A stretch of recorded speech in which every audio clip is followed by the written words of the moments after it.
We are live. Ugh.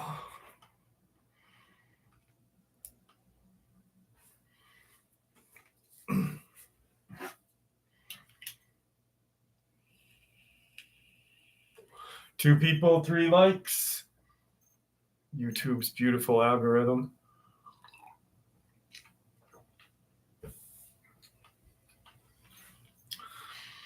Savage Lunatic, Just B, Jacob Hilliard, and Ramek.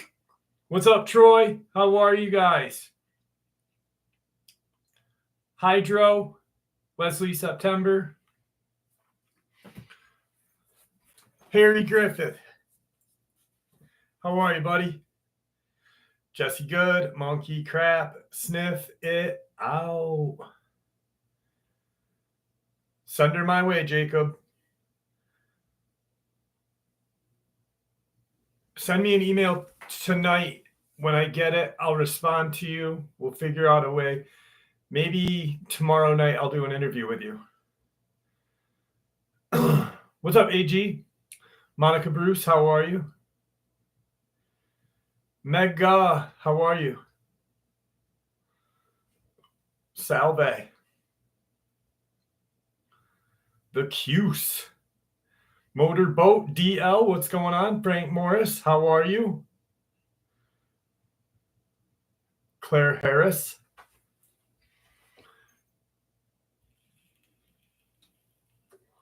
I almost didn't do the live tonight. I almost couldn't, to be honest with you. What's up, Marcy? How are you? Marcel. I'm glad that you're here with us, Stellarium. I am so glad.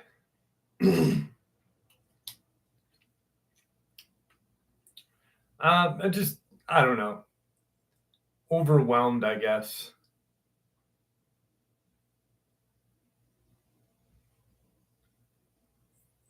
Marcy Elwood. That's right. Sorry. Overwhelmed. Definitely don't need any. You're welcome. I don't know. It's just, I have nothing to be depressed about, but I get depressed, and it's fucking weird. Like I literally was working downstairs in the studio downstairs, getting stories together, writing the Lizo stories, and I don't know, 6 o'clock, I was just like, I wasn't feeling nothing. Like it was just fucking ugh. And then I looked at like the sub count, and I'm like, you should be at 100,000 by now. And I never ever thought like the sub count would bother me. Like I never cared about it. But now that I'm so close, it's fucking like, when's it gonna happen? You know what I mean? Like, dang.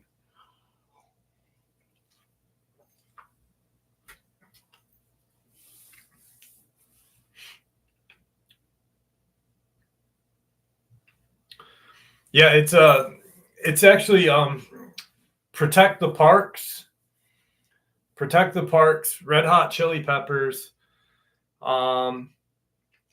and the organization Protect the Federal and State Parks did a collaboration to raise money for the upkeep and just different things for all the federal parks. I think so too, Aramek. I think so too.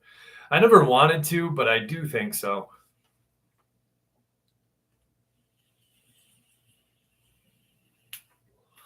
Hey, Simone, how are you? Marcy, I have to agree. DB Mac, what's going on? How are you? Cooper, how are you?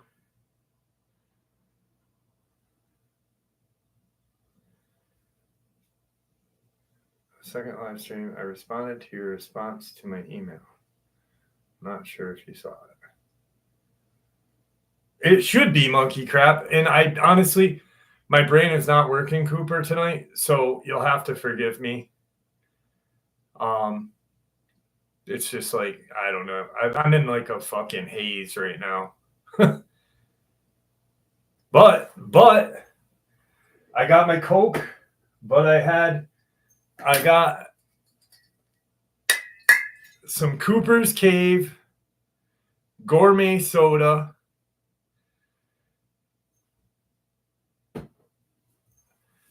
It's called Dracula's Blood. You only need 5. I only need 500 subs, Nexus. Less than 500. I need 490. I don't need no 5,000. Jesus, don't put me back.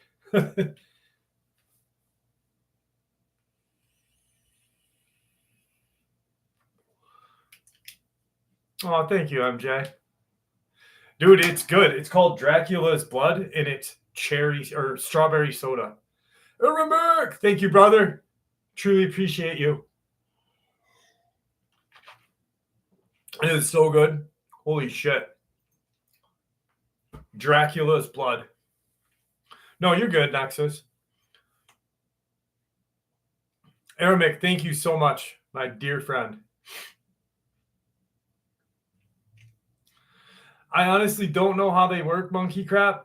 It's like it's the algorithm of how it goes on that, I believe, to be honest with you, who gets donated. But this is a pretty cool shirt. I'm not a big fan of the Chili Peppers. I like them, but I don't like them. Thank you, MJ. I like them and I don't like them.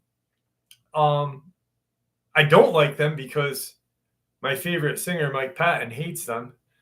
But some of their songs are kind of catchy. But I think it's cool because like it's got dragonflies on it, and then the back. I don't know if you can see the back. The back's pretty cool. Plus, 3/4 of the cost of the shirt, the proceeds go to our parks. So I was like, screw it.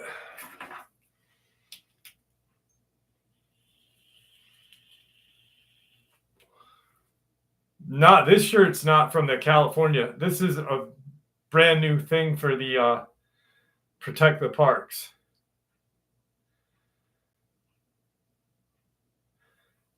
But my favorite singer is Mike Patton. He hates Anthony Kiedis.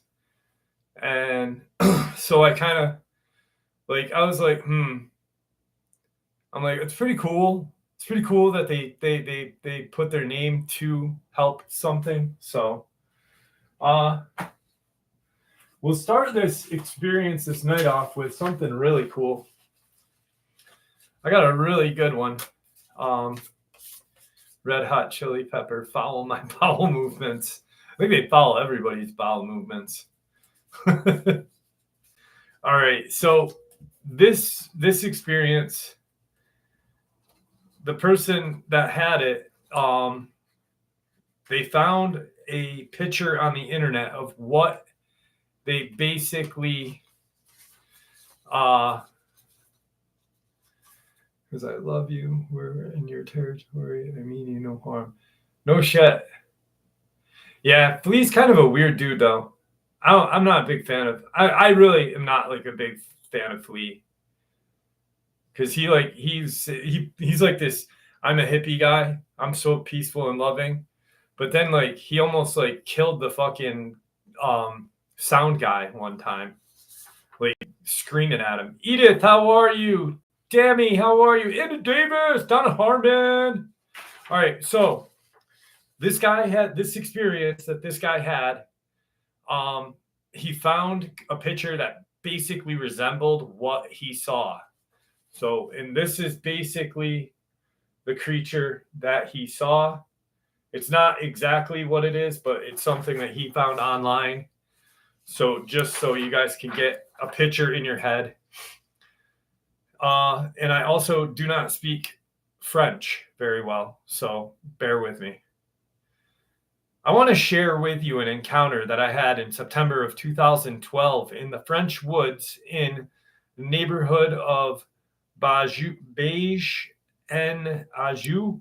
I am not sure of the name of the forest. It could be Les Bois de Ajou or Woods of Ajou or La Forêt d'Amenal des Chenques or the Chenques State Forest.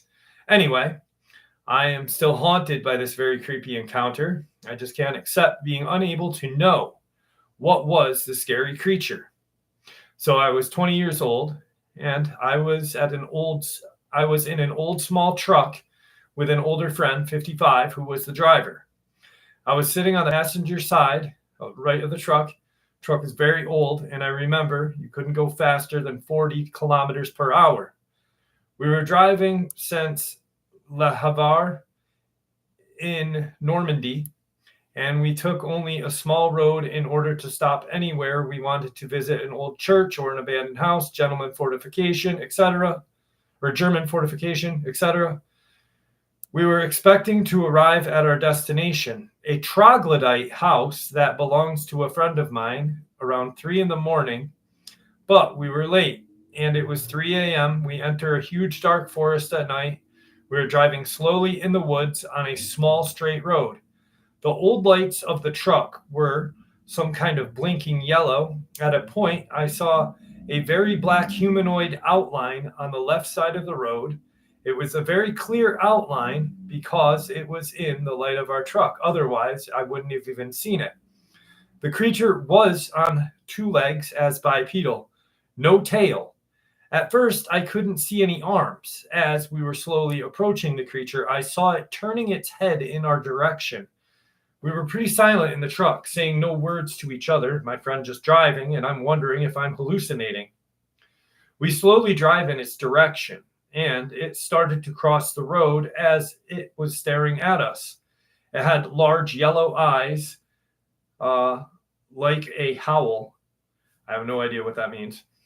It was around 1.5 meters height. We also were at its level, and I remember fearing that it would open my truck door and grab me. I was really in fear. I saw its arms swinging along its thin black body. It has hair all over its body. I saw it outline as we approached. It arrived on the other side of the road and suddenly stopped and turned in our direction, still staring at me or us. A few seconds later, we pass it.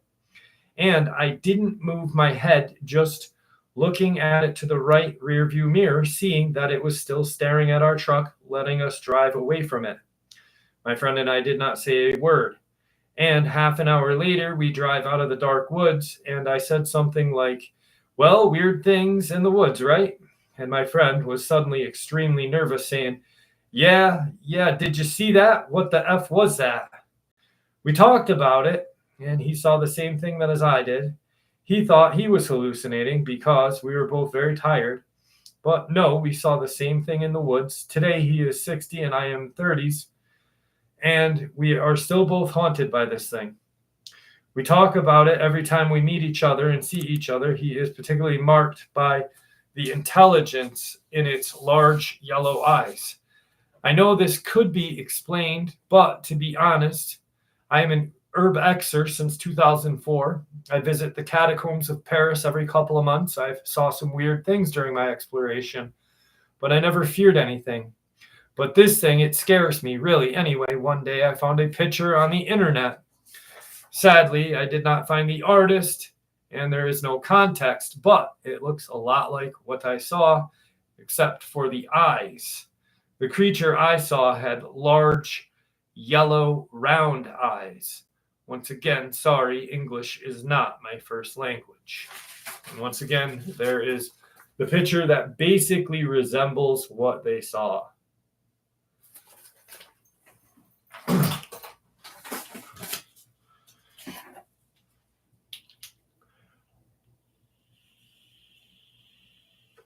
Mindy, how are you? Oh, shit. That's how fucking out of it today I was. Shackleneck texted me, and I didn't get back to him. Making slow progress. I'll be in this place for a couple weeks. But I will be listening Saturday. I was able to watch last Saturday night, so I'll be there. I'll be seeing you, bud. Tell everyone I miss them. I miss you. Your videos are helping me get through this. I'll be talking to you. So, Shackleneck, if you're watching with us right now, I apologize for not getting back to you. We are all praying for you, and we all miss you. We all really miss you. Also, another thing that I was thinking about, we have not seen Rosie Holt in a while. I don't know. Has anyone heard from her or seen her? What's up, Jay Cortez? How are you? Sonia, how are you, dear? Nightmare 74.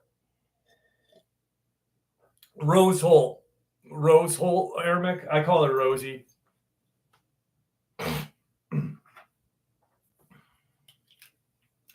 Wiley, what's going on?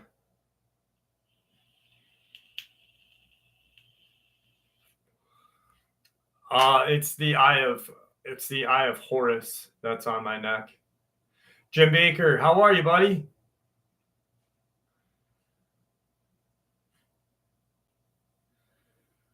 Mindy Weeks, I think I said hi to you, but I'm not sure. 59th, how are you, buddy? Yeah, no bunny tonight, just the chili peppers. Yeah, I just read the text, Andy, from him. There probably is a lag, so you probably didn't hear it. You'll probably hear it like right as you're typing. You know what? Fuck it. I don't know if he can answer the phone, but let's call him really quick, and then we'll get to the live. We're gonna wish him well. Hopefully he can answer the phone and just wish him well.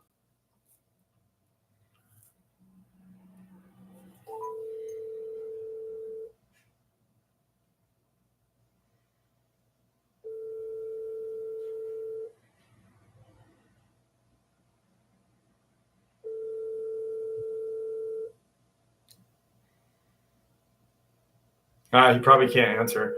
Neck, if you're watching this, don't bother answering. Don't bother calling back. I'll call you tomorrow. I just wanted everyone to hear your voice. Love you, brother, and we are all praying for you. When I was around 19 years old, there was one occasion when I went up to the rooftop of my house at around 8 p.m. to fix an issue with a pump device that supplied water to a storage tank.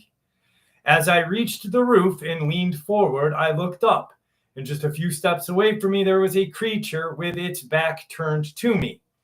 Based on other experiences that I've heard and read, I could compare this to something people call a gargoyle, or maybe Aramic's favorite, the Mothman. I saw how the full moonlit reflected off its head, which seemed to have the texture like black leather. I could make out pointed ears and a pair of protrusions that I assumed were wings. Everything happened so fast. From that moment, I climbed onto the roof, looked up, and saw it. I immediately made a sound out of confusion, which caused the thing to instantly turn around. The last thing I remember was a pair of yellow eyes and a sort of Batman-like effect as it raised its wings over my face. I am certain I experienced a time lapse because after feeling the flapping of wings over my face, I lost my balance backward, falling off the edge of the roof. But when I landed, it was like I had just dropped down hard onto my ass in a completely different position on the rooftop. I quickly looked around, but I couldn't see a thing. I think it must have been the adrenaline because I got off the roof almost in one jump using the edge for support and ran into the house. Feeling extremely disoriented and confused, I even started doubting whether I had really seen anything. But that whole night, I couldn't sleep. Just thought about that maybe I had seen something, and that could it come back and visit my house again. When I told my mom, I got a very skeptical expression. I've only told a couple of friends, and I have not shared this with anyone else since. Danny, how are you? Janie. I don't know if Janie's here either. Let me check and see if she's going to be okay tonight. I haven't seen Pups or Janie tonight. Let's see. I'm going to text her.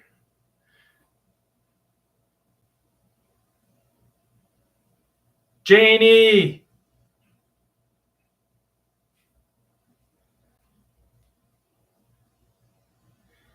I hope you're doing okay. I don't see you in the live. Everyone is hoping that you're going to be okay and back. Bop. Dangley, how are you? Melissa Stock, Big John, Rockabilly, all the glory. How are you? All the glory to God. That is a beautiful name. Beautiful, beautiful name. Robert Sharp, how are you, brother? So, really quick, I said hi to you, Jay Cortez. You probably didn't hear it. I did say hi. Really quick, I apologize for you, buddy. I hope that you feel better. SDL, how are you? So I was thinking about the Mothman thing, and we all know that it's not a bug. We fucking clearly know that this thing is not a bug. And I think like back when they saw it, it flew, people were like, oh, it's a Mothman. As I've been looking into the reptilian things and reading about the Draco, the Draconian, this and that, what if this is what they are? What if this Mothman creature is a Draco or a reptilian and just got that stupid name, the Mothman? You know, I've been really thinking about that because that's to me, it's the only logical explanation.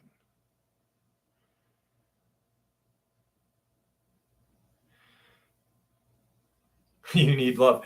I know. I have love. I have love. My kids love me, but makes you wonder. There's Pups. How are you? Janie. I woke Janie up. So Pups and Janie. We just talked about you guys. I was worried about you. Now we got to worry about Rosie Holt. Jim Baker's here, though. No, Draco. Draco. And then the Draconian. Two different species. One of the same. Draco is the oldest thing. A Draco is a stupid gun that can't shoot very well. And anyone that buys one is just asinine.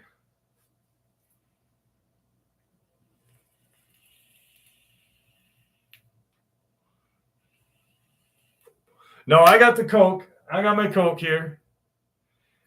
I just had to get the Dracula's blood. I'm a racist because I don't like Dracos. That's pretty stupid considering a Draco is a Russian gun.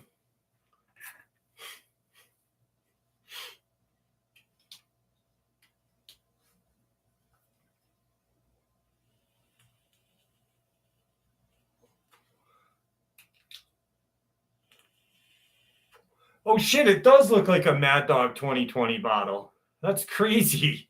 What's up, Bo? How are you? Yes. Well, Draconian Draco is just Draco. There's I don't believe they're from Draco. I don't think there's a planet Draconian.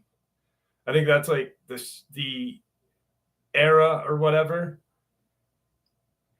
But I agree with Aramik, and not because I love Aramik. I agree. Aramik's got a lot of crazy shit.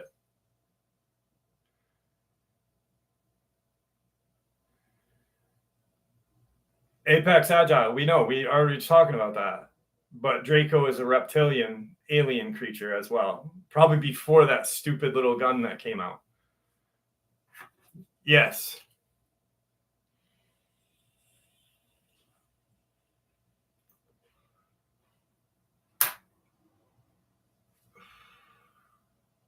There's Janie. How are you?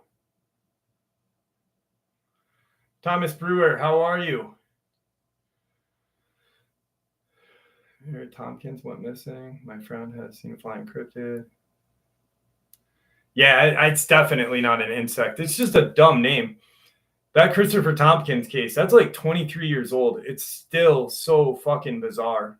Such a bizarre experience.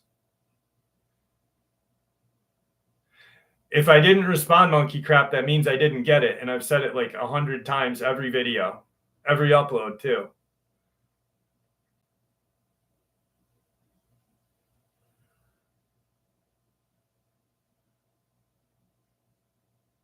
No, you're good, Apex. And there's a lag too. There's a lag. Don't worry. There's a lag.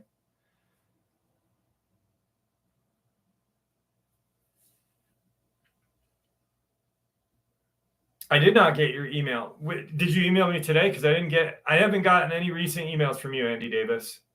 If you just emailed me now, I don't check my emails while we're doing the live, but I'll check just for you. I just got Jacob Hilliard. Hilliard, I got yours, buddy. No, I didn't get it. I haven't gotten an email from you in a while, Andy. Oh, you dick. I know what you just did. You're such a dick. Wesley, then just listen, buddy. It's all right.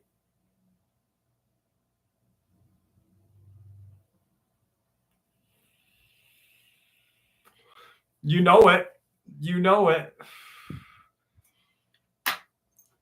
Speaking of talking dirty, oh man, I kind of miss someone that used to be in the live periodically. Tina Marie, how are you? A certain gun-toting, leotard-wearing person. Oh, fuck.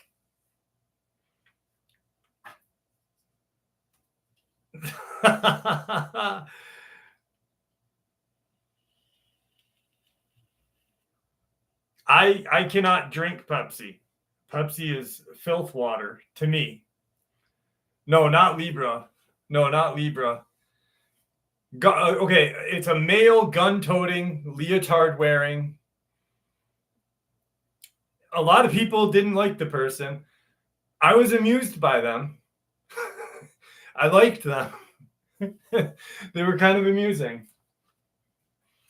I kind of miss them a little bit. Janie knows who I'm talking about. Now you guys are getting it.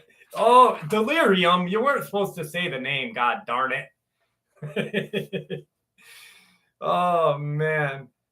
I really do. I don't know. I don't know. There was a whole bunch of drama that happened, and I don't know. It was sad. It was sad because he was an interesting dude. Really interesting. Jim Baker at the hospital. Oh shit. I don't know. He ruffled a lot of feathers with someone else, and there was just a lot of, I don't know. I miss him though. I didn't kick him out. I didn't do anything. He just felt it necessary to go on his own, which I wish he didn't.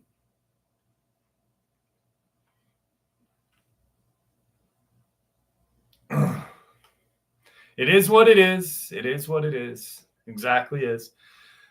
All right. This one experience, and then we'll hit a Lizo. Jeff, longtime lurker, decided to share my experience. I remember my granddad telling me. He's since passed away, so I cannot ask him any details, unfortunately, but I will share what I remember. For a little backstory, my grandfather grew up in an extremely rural area of North Georgia mountains. He was, from his estimate, somewhere between 9 to 10 years old when this happened in the late 30s.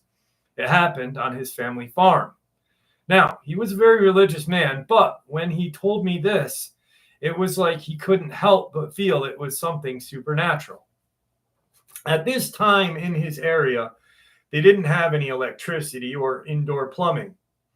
They had an outhouse some distance from their house, which meant at night you would have to take a walk in the dark to use it. Well, one night he got up and had to pee. And when it was nighttime, you generally did not walk all the way to the outhouse to pee. You just did it right outside the house. This is what he told me, at least. Well, he started doing his business near the back door of the house, and then he looked to the side near a big tree they had behind the house, and he saw what he described as a white, glowing, ethereal, dog-like creature, perhaps an apparition. He said he just stared at it, and it stared back at him until he finished, and then promptly ran back into his home. I guess he never told anybody about this until later in life, but it always gives me the chills thinking about it, even for such a small encounter. I know a lot of weird stuff has been known to happen in the Appalachia, and I wonder if anyone could shed some light on this.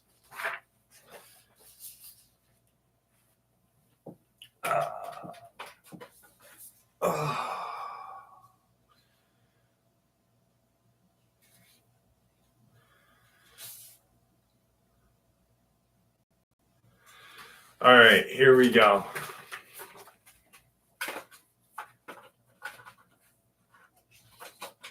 We are going to give you guys a lot lizard story. I need 2 yeses. 2 yeses for a lot lizard story. And one no from Jim Baker.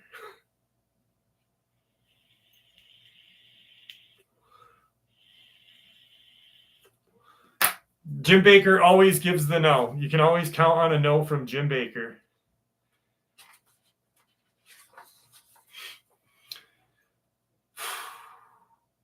The stench of diesel and stale coffee clung to the air like a second skin at the AAA truck stop, a place where dreams went to die and then got resurrected by a double shot of cheap espresso.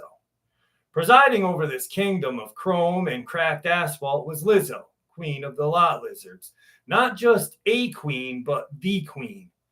A woman of formidable presence, glittering track suits, and a heart as big as her perfectly coiffed beehive. Her current reign was peaceful, save for one nagging, terrifying detail: the truckers, or more accurately, what was happening to them after or during their dump time.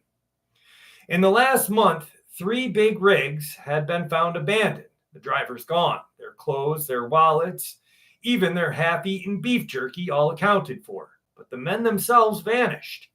The only common thread, whispered in hushed, terrified tones over the CB radio, was that each man had been last seen heading towards the grimy public restrooms, specifically for the porcelain punder. Some claimed to have heard a faint, high-pitched giggle, a sound like a wind chime made of bone, right before a sudden chilling silence. Lizo, usually unflappable, felt the tiny tremor of unease, not for herself. She'd face down worse than a ghost, but for Earl, her sweet, slightly doughy, perpetually bewildered trucker whose heart was as big as his rig and who'd just finished a particularly greasy plate of chili cheese fries. "Honey, you sure you're feeling okay?" Lizo asked, patting his arm with a manicured nail that could etch glass. "Maybe wait till we get back to the rig," Earl chuckled nervously, adjusting his trucker hat. "Lizo, sweetheart, that chili's got a mind of its own. I gotta go like now." Lizo watched him amble toward the men's room, a knot tightened in her stomach. She had heard a scuttlebutt, a female demon, they said, quick as a whisper, gone in a blink, only appearing to men in their most vulnerable state. A bathroom poltergeist with a murderous agenda. Lizo scoffed internally. Please, she had seen more disturbing things in Walmart dressing rooms. But then the scream. It wasn't a yell of anger or even a startled cry. It was pure, unadulterated, primal shriek of terror, high-pitched, cutting through the usual truck stop dine like a freshly sharpened knife. It was Earl's scream. And Lizo did not hesitate. She launched herself from her stool, a shimmering blur of sequence and righteous fury. her custom-made encrusted Crocs slapping against the linoleum as she stormed towards the men's room, brushing aside startled truckers like they were dust mites. The door swung open with a bang that rattled the cheap tiles. Inside, the air was suddenly frigid despite the oppressive summer heat. A sickly, sweet smell like rotten lilies hung heavy. Earl was pressed against the far wall, eyes wide as dinner plates, pants around his ankles, looking like a deer caught in the headlights, with an urgent bowel movement.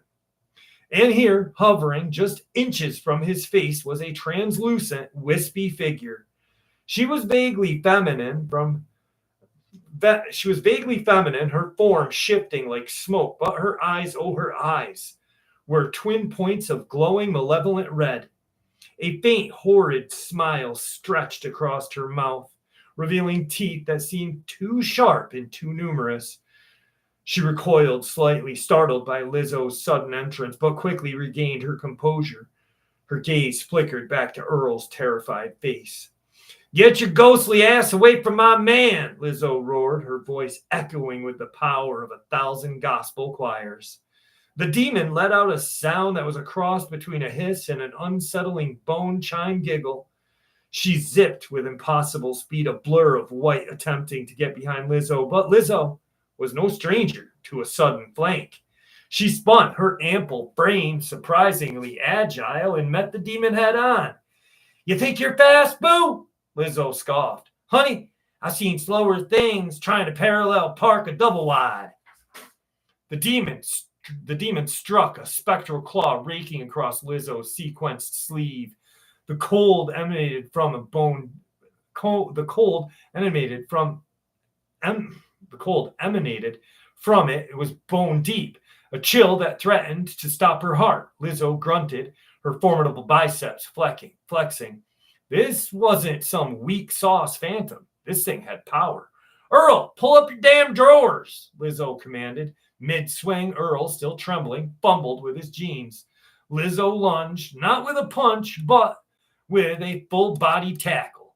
As if trying to bear hug a cloud, her arms passed right through the demon, making her shiver with an unholy cold. The demon laughed, a sound that scraped against Lizo's soul. "Oh, you think it's funny," Lizo snarled. "Let me tell you, honey, Lizo don't play that." The demon solidified just enough to push Lizo back, sending her sprawling against the row of sinks. Pain shot through her elbow, but Lizo was fueled with pure, unadulterated love and fury. She saw the demon float towards Earl again, its red eyes burning with fresh intent. "Not today, Satan bitch!" Lizo shrieked, her voice reaching a crescendo that vibrated the very plumbing. She grabbed the first thing she could find, an industrial-sized roll of paper towels, and, with a powerful two-handed swing, slammed it directly into the demon's shifting form. It was impossible, illogical, and utterly Lizo. The impact wasn't physical in the traditional sense, but the sheer force, the righteous indignation, the belief between Lizo's attack was like a spiritual battering ram. The demon shrieked, a sound more surprising than pain, and its translucent form flickered, dissolving into a shimmering mist that vanished through the cracked window above the shitter. Silence descended, broken only by Earl's ragged breathing and a drip of the leaky faucet.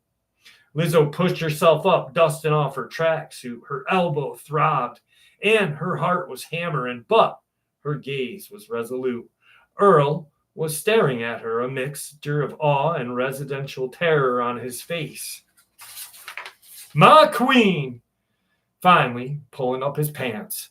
Lizo just nodded, the slight smirk playing on her lips. She knew it wasn't over. That gleam in that demon's eyes, that bone-chime giggle.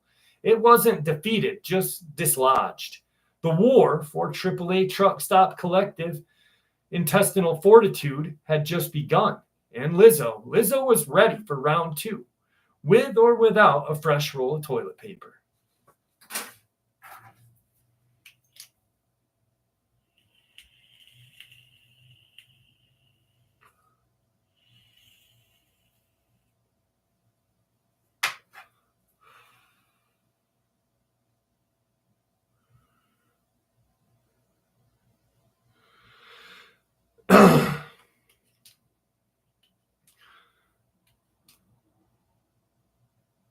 Thank you, SDL. Brian Mons, how are you, buddy?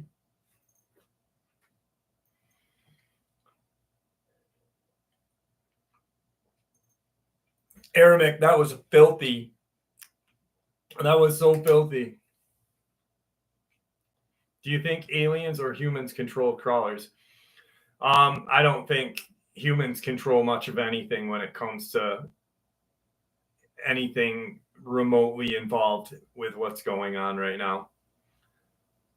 I mean, I don't think it's aliens. They're demonic. I think they're demonic. I can't do that story though, Andy Davis. That would be very not very nice of me.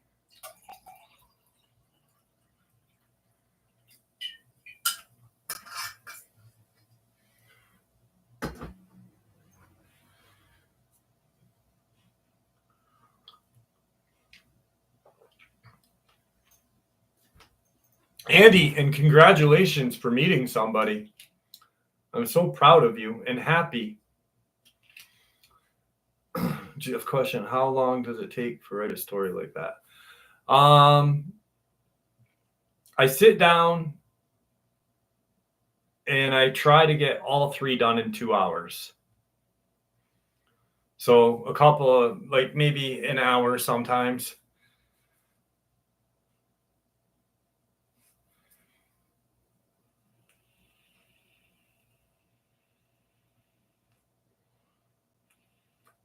I think crawlers are genetically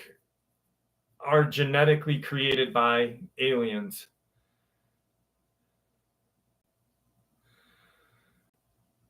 Or demons. I believe aliens are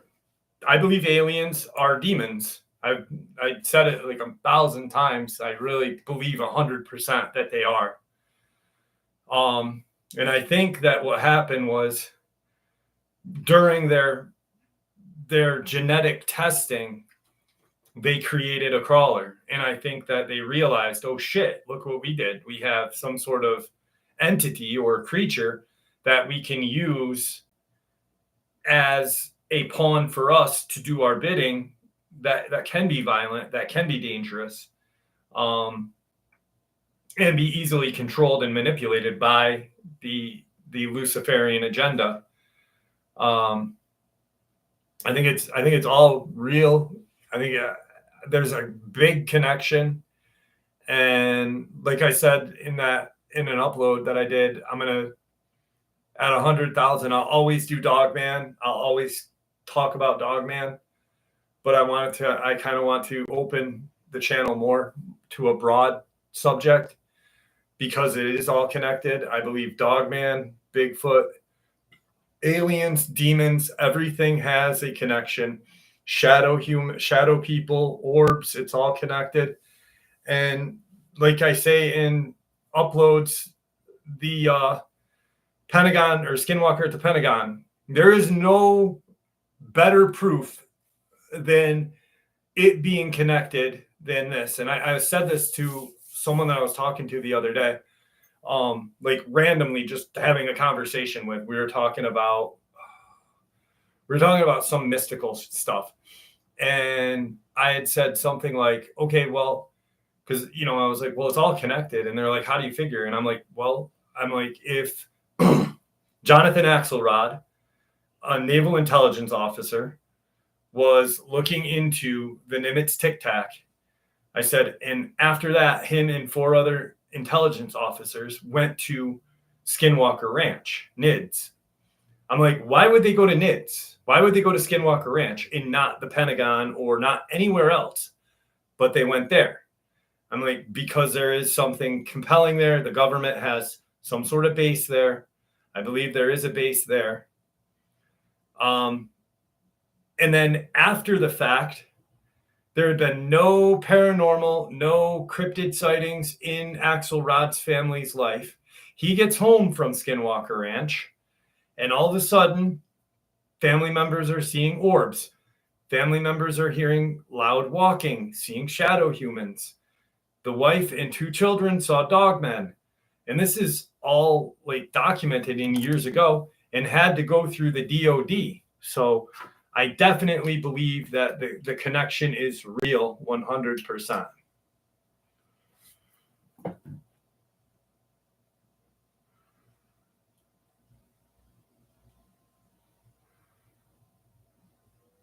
What's up, guitar? Hey, Steph, how are you?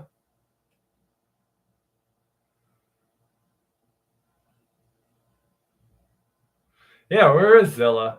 I hope he's okay. I emailed him to make sure that he was okay.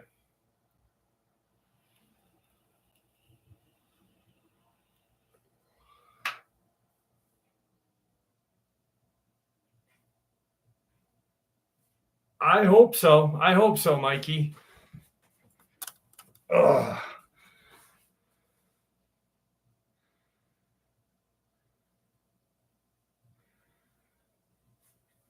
Well, guitar, it's not just Axelrod, and that really is his name. That really truly is his name.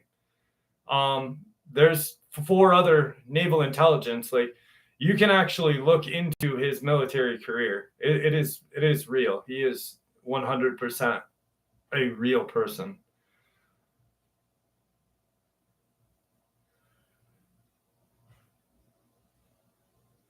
Banner James, yeah, there's some weird shit, man.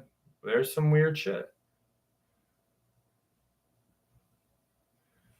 Wash and Wear Bandit, I am not sure. That's YouTube for you. Richard!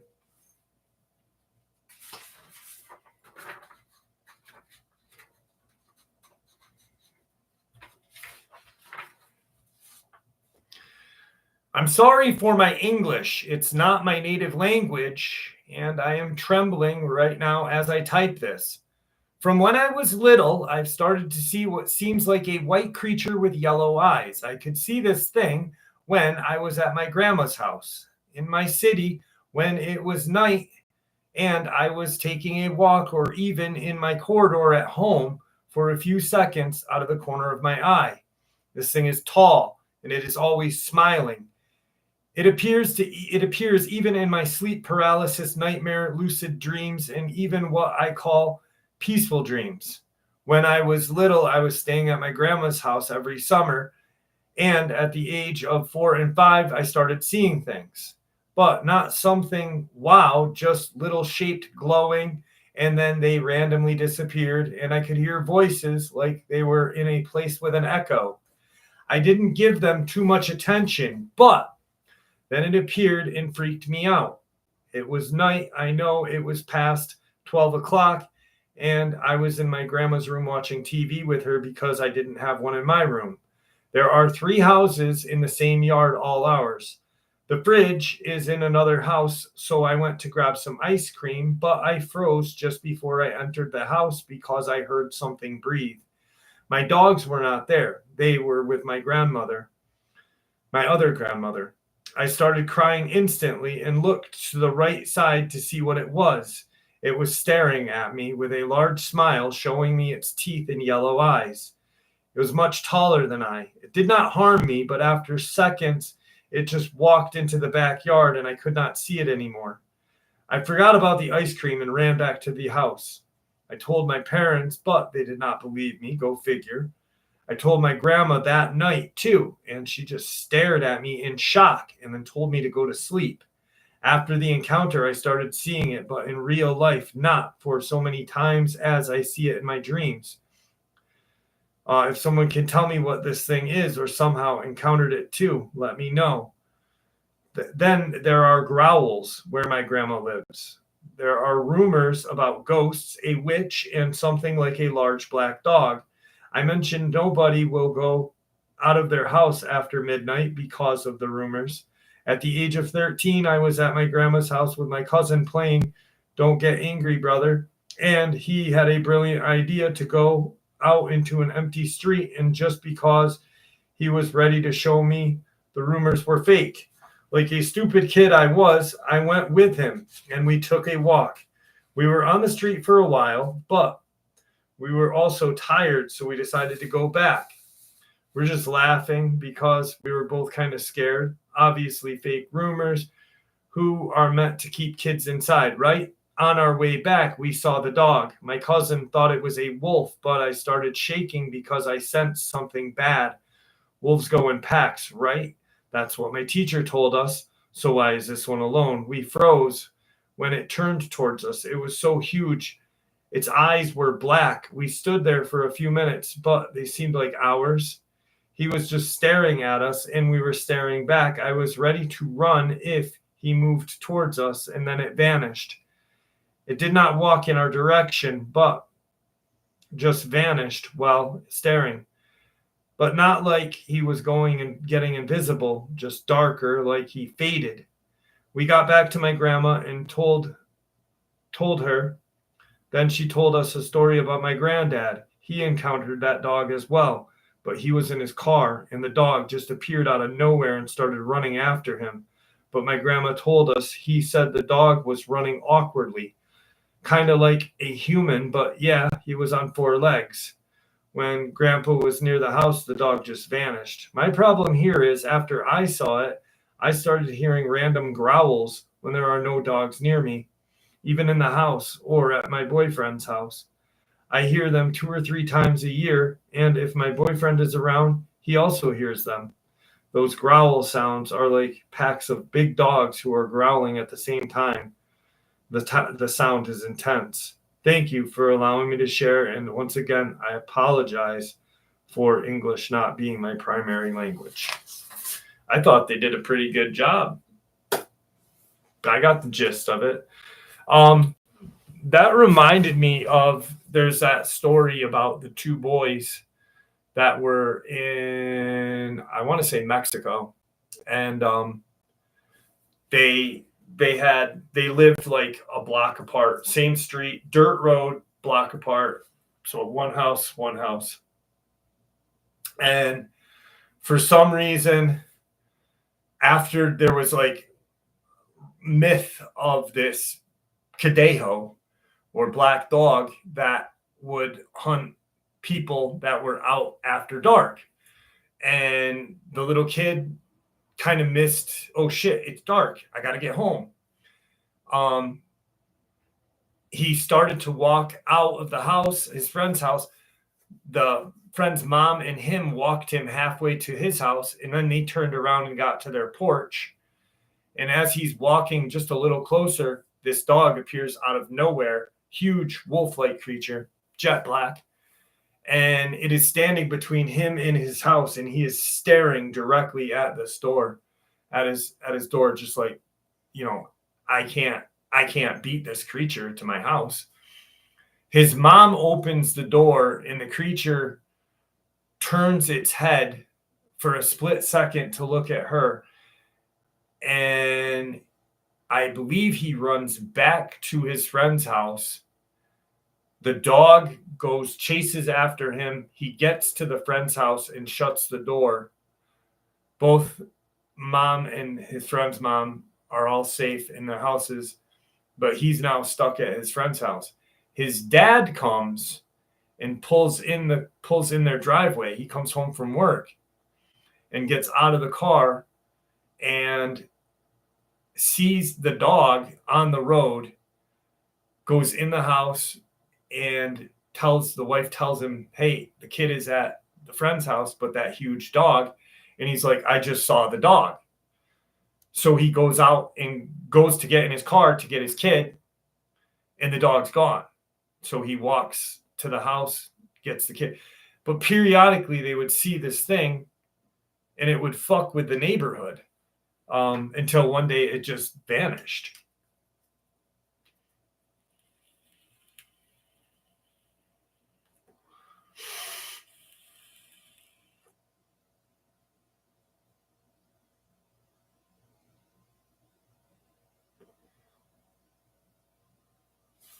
I don't know the episode's name. I'm sorry.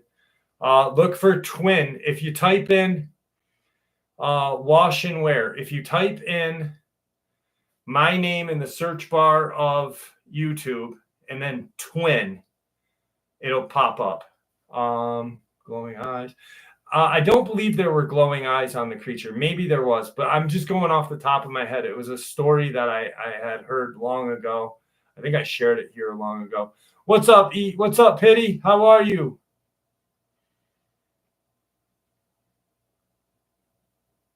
Who's pregnant?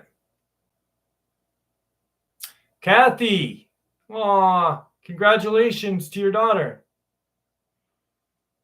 Not that I do on the live stream, MJ. I save those for regular uploads. Yeah, type in twin, because there was twin brothers, wash and wear.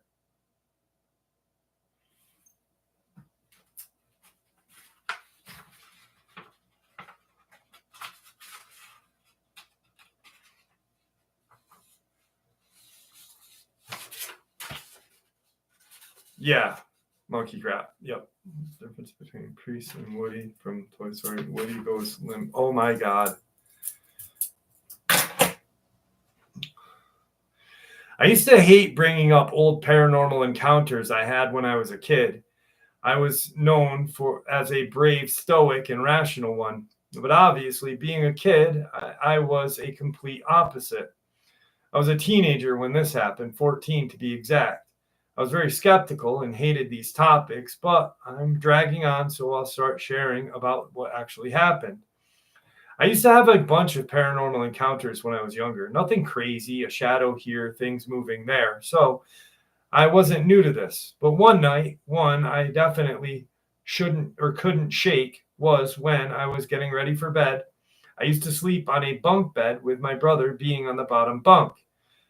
I never complained because I loved to look out the window that practically encased our whole bunk. We had curtains, but I would put them in a way that the frame would hold the curtains open just enough for my eyes to see outside. It was around 10 p.m. I was getting tired, but for some reason I didn't feel comfortable sleeping. I'm staring outside. I could feel my eyelids getting heavier and heavier, closing only a little. I realized I was falling asleep, so I decided to get comfortable at least. And in doing so, I woke myself up more. This seems like a way to extend and drag this on, but I want to emphasize that, yes, I was tired, but I wasn't asleep. I laid back down, again, waiting to get sleepy again. When I saw out in the window a shadow, at first I didn't think much of it, trying to rationalize it as my peripheral vision or the curtain swaying, but curiosity struck. So I stared out the window where I saw the shadow pass. Nothing. To describe the front yard, as if I am standing toward the window. From the window, all you can see is a little pathway that led to the side of the house. It was a trail on the perimeter to go around back. There is a gate, so the dogs we had in the back wouldn't go to the front. The path from that way, I was facing to the left, to the right. A little trail was out a few as it was on the wall to my right. This is just too much senseless fucking information. Little bird bath with a giant tree to the left. I'm sorry, it's hard to explain the layout, but back to the encounter. Thank you. I stared at the bird bath where the shadow seemed to disappear from, and from out of the view came this tall black figure, black as the actual color, not like it was dark or shaded black. It looked as if it was darker than every color in the world. I stared at it. It seemed that everything around it blended into it, kind of like it was translucent. It's contradicting my comment about its color, I know, but this thing didn't seem to abide to our laws in the first place. Darker than any color, yet able to see through. So tall, if it stretched its arms up high, it could easily climb over my one-story home. What scared me wasn't that it was there. It was at that moment I saw it, I could have sworn every single noise had vanished. The noise of the ceiling fan makes when the blades are spinning fast and it shakes the fan, or the AC as it blew out cold air. There wasn't a single noise that I could hear except that whistle of silence that pierces your ears. I stared at it for what felt like minutes, maybe shorter, when it stared at me. Like a jump scare, didn't slowly cock its head or scan my direction. It was as if it knew exactly where I was and turned its head directly at me. Arabic! Thank you, brother. It stared at me with these surprisingly dull yellow eyes and then smiled. Its teeth shined compared to its color. They appeared almost heavenly white. I used to always tell people about this, and every time I leave the next part out, only because it sounds unbelievably fake, that I feel the moment I say it. People will think I am lying, but after it smiled, I saw it turn away, and from its back grew what appeared to be wings.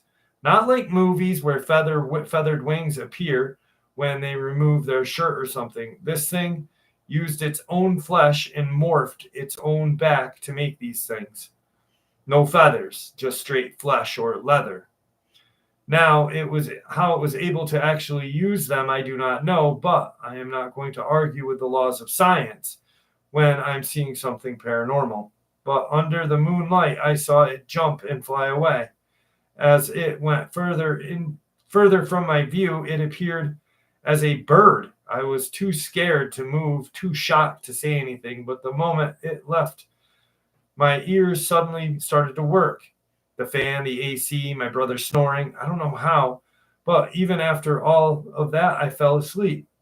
I then told everyone in the house. Obviously, they laughed it off and said you were probably having a bad dream or didn't realize you were dreaming already. At school, I had a habit of making stories up because at the time that's all people would talk about was scary things and I wanted to fit in.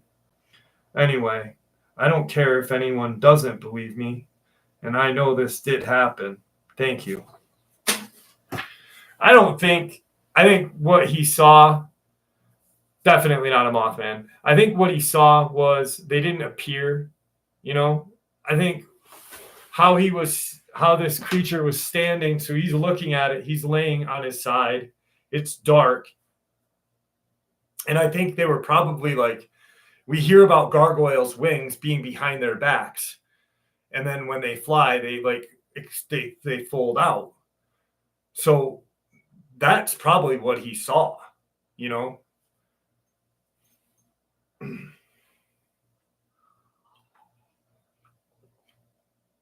Yes, I am, Julie. Thank you for noticing.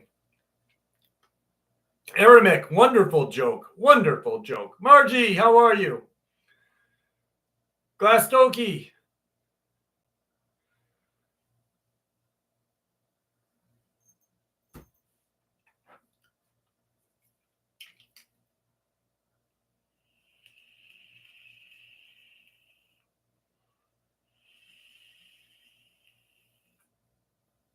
What's up, Hercules? How are you, my friend? Yeah, I don't like gargoyles. But, I think Mothman is... I remember when me and Aramic were talking about it. It was so funny. Because it's such a stupid name. There's got to be a better name for that creature. Gargoyle. To me, it's a gargoyle or a reptilian creature that flies. So why the fuck is it Mothman? It's not Arthur from The Tick, god dang it.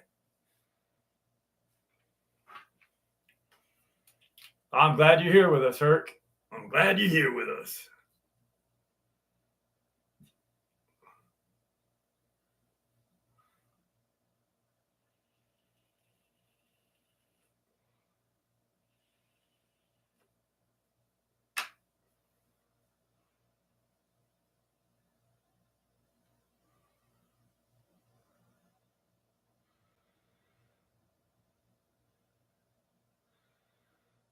I hate crawlers too.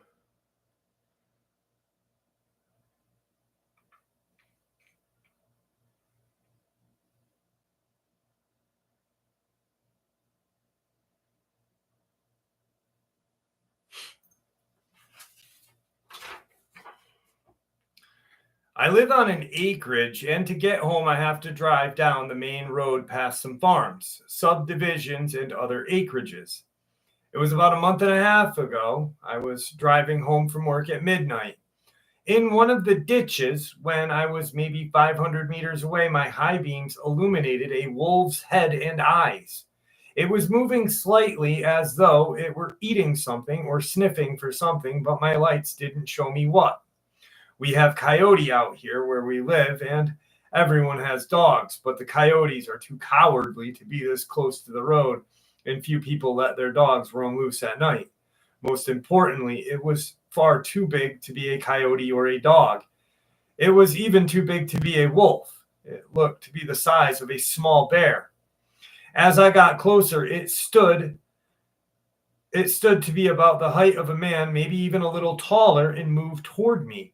At this point, I passed it doing 100 kilometers an hour and did not look back, too scared to try and think about what it really was. The sighting was only 3 kilometers from my house, so I definitely ran inside the moment I pulled into my driveway. I am convinced that I saw a Dogman.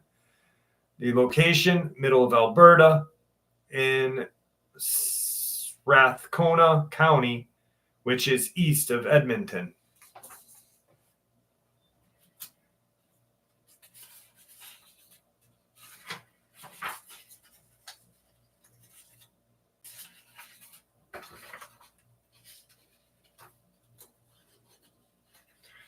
Moondog! Johnny Sumner, how are you, buddy? Sorry I missed you. Yeah, I would definitely run in my house, too. Oh, there we go.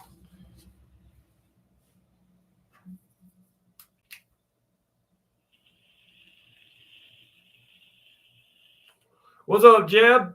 How are you, buddy?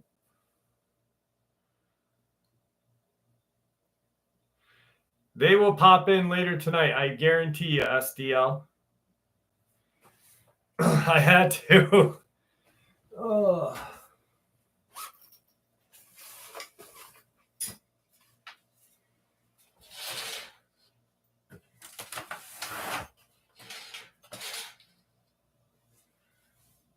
$20 is $20. Name this tune.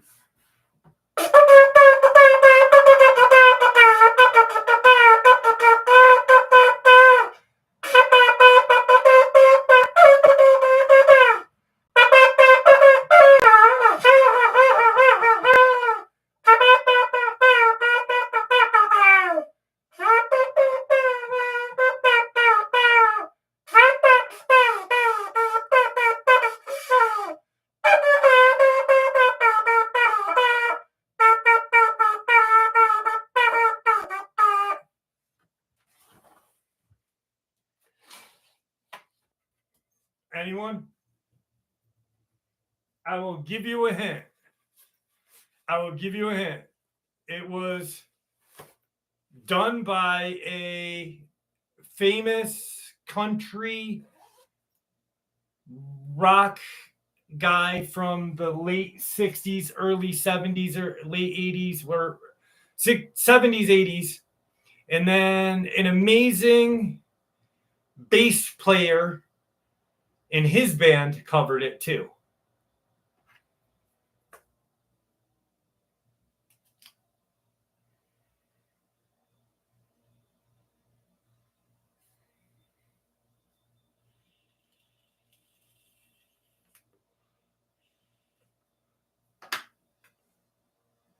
No, not Conway.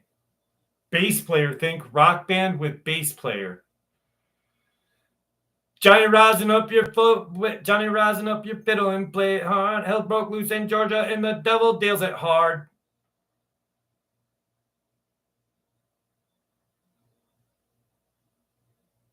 Yes, Primus and Charlie Daniels Band.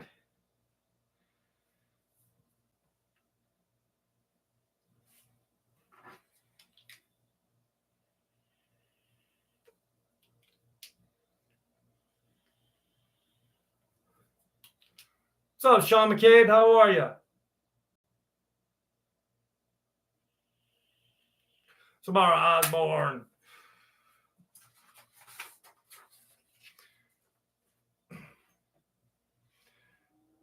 Primus, my name is Mud. Boom, boom, boom, boom, boom. Not to be confused with that. My name is Mud.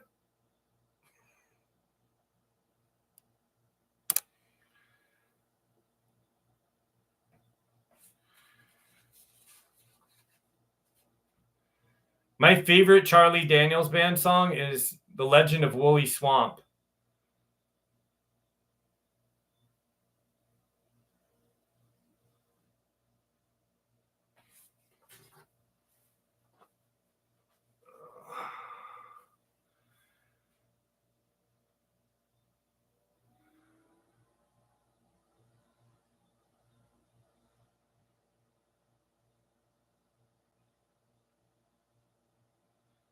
Like dude, I fucking love that song. Oh my God, the song is the greatest.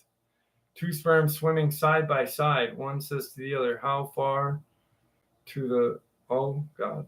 The other one says, I'm not sure. We just passed the esophagus. Holy shit. Aramaic. Beautiful. Beautiful.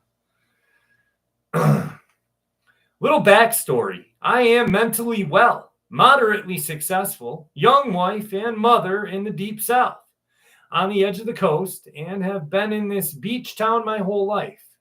You get a few miles west from the beach and you're immediately in the country. My mother's side has lived here as far back as memory serves. My dad is Sue, whose mother moved him here as a child away from the res. Since I can remember, my mom's side of the family has had run-ins with the Wampus cat. Legends vary depending on where you're at. But commonly around here, it is said she was a Cherokee woman who snuck into the woods to listen in on the males only meeting that included a chief and their medicine man. She wore a skin of a cougar as a disguise, but she was found out and the medicine man cursed her to forever wear the cougar skin. She now stalks people. For what reason, I don't know, but it follows me and my family and always has. We've gotten so used to this Wampus cat, we just expect her when we move to a new house or the seasons are changing, or we find ourselves in a moment of emotional weakness. When my mom had a rough day being bullied in middle school back in the 80s, she was crying and rode her bike home down a country road. The sun was setting, but it was not dark out yet. Behind her, she hears this shriek. I've heard it before. It sounds like when the eagles scream, but with a gargling gutturalness, like a cougar's roar. So she turns around and sees this huge dark creature, dark matted fur, in a stance like a gorilla stands when it is walking on its knuckles, back legs crouched a bit, chest and head up, and supported by its arms on its knuckles.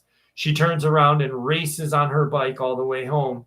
She told her mom what she saw, and she calmly says, that's the Wampus cat. It's never hurt us. They just like to spook us. And that was that.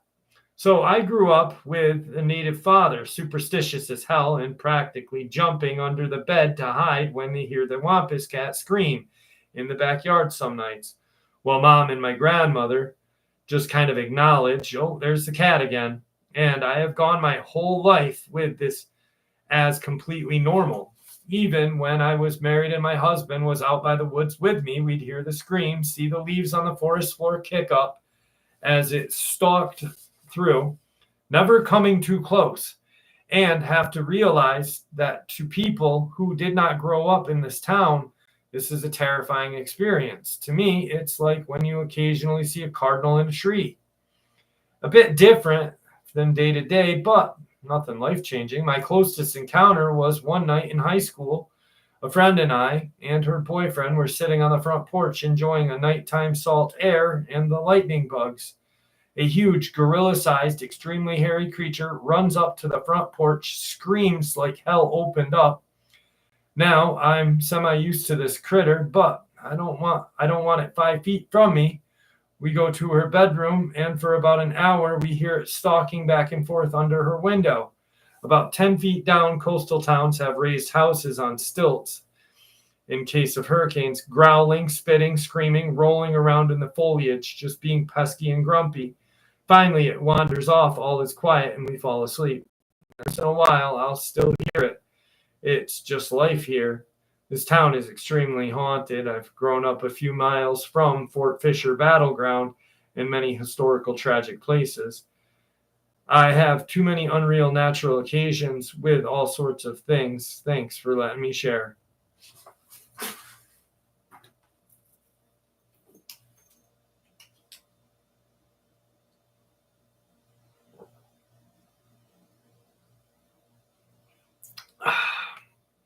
What's up, Whitmore? How are you, buddy?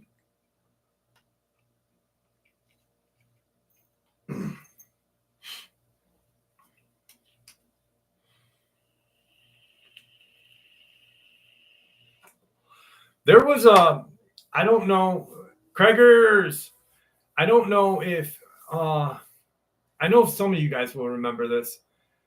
I tried to look for it. Actually, I tried to look for it today when I put that encounter together. And there was an old Native American story about a Native American woman who had fallen in love with a spirit animal and had gotten impregnated by this spirit animal. Ironically enough, the spirit animal was a wolf. Her nation kicked her out, and she's pregnant.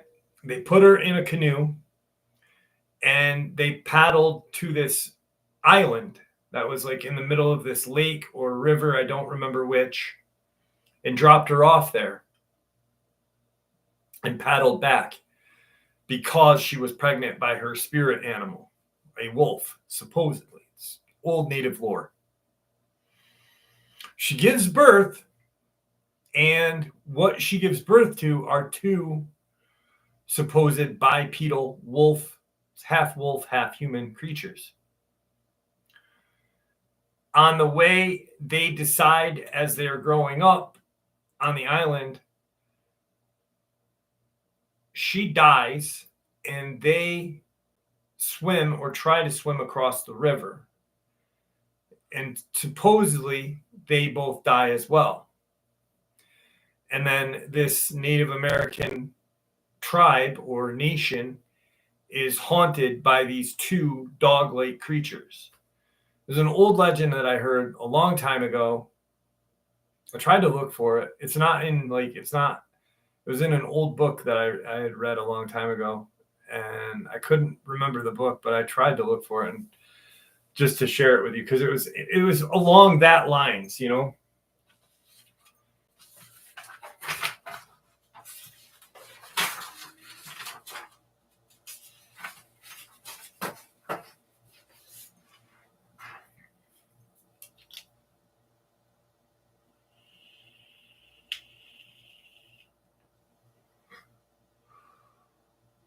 Ooh, you saw one of the LS Steve.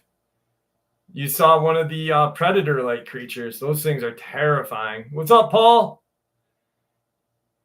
David, how are you?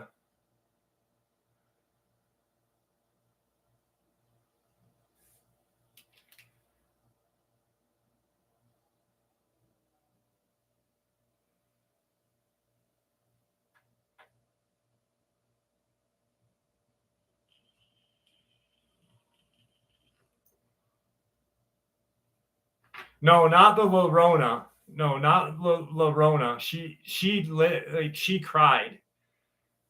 Two different stories, Aramek. I know what you're saying. She attacks other children or whatever.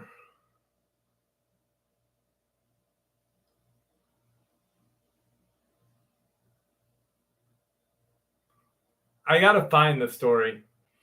It's in an old Native American lore book that I have that I got from my aunt a long time ago. But she drowned her children. They banished her to an island. What color was your hair? My hair was black until I was 18. I believe you 100%, LS Steve. 100%. I think those are pretty crazy experiences. They've been around. It's kind of funny that people think they're new, like these predator-like creatures are new, but they're far from new. Someone asked what color my hair was.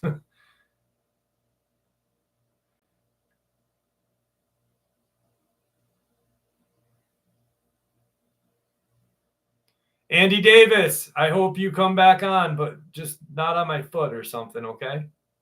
Just stay off my foot. Lake Superior girl, how are you?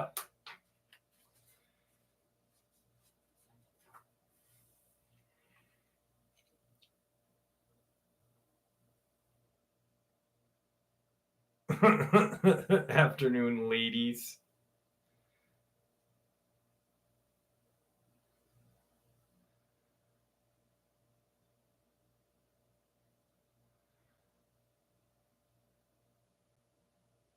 What's up, Andrew?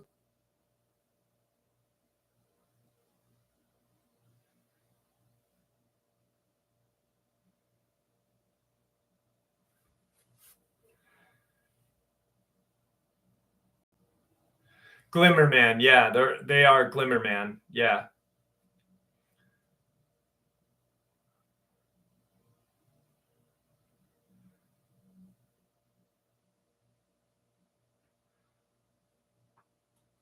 But I think that's kind of dumb too.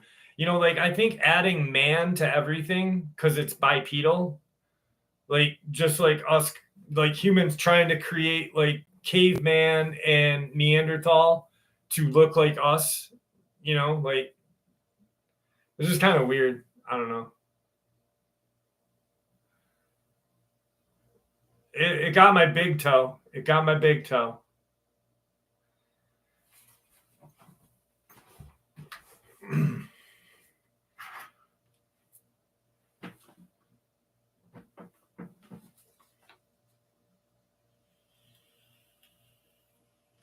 Arabic! Thank you, brother. So gracious of you. Gracious? Generous. So generous of you, Arabic. Thank you, brother. I appreciate you.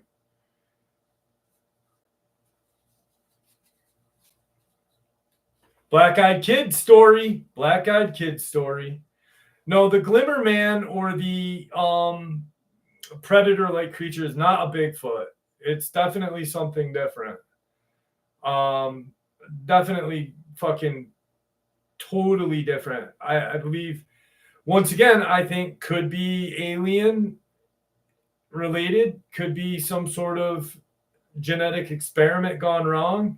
I know the military, the Russian military, there was a female scientist in Russia, and unlike America, when scientists in America will reach out to the government and things and see for funding, but in Russia that doesn't happen. This scientist, this woman scientist, and the group that she was working with funded their own research project to go into the woods and figure out how Bigfoot was cloaking. And lo and behold, the Russian army finds out, oh shit, really?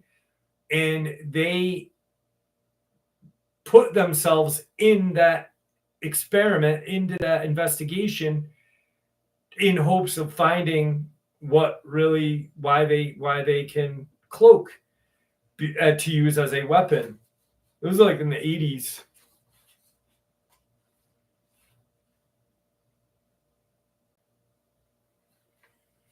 No, my dad has jet black hair.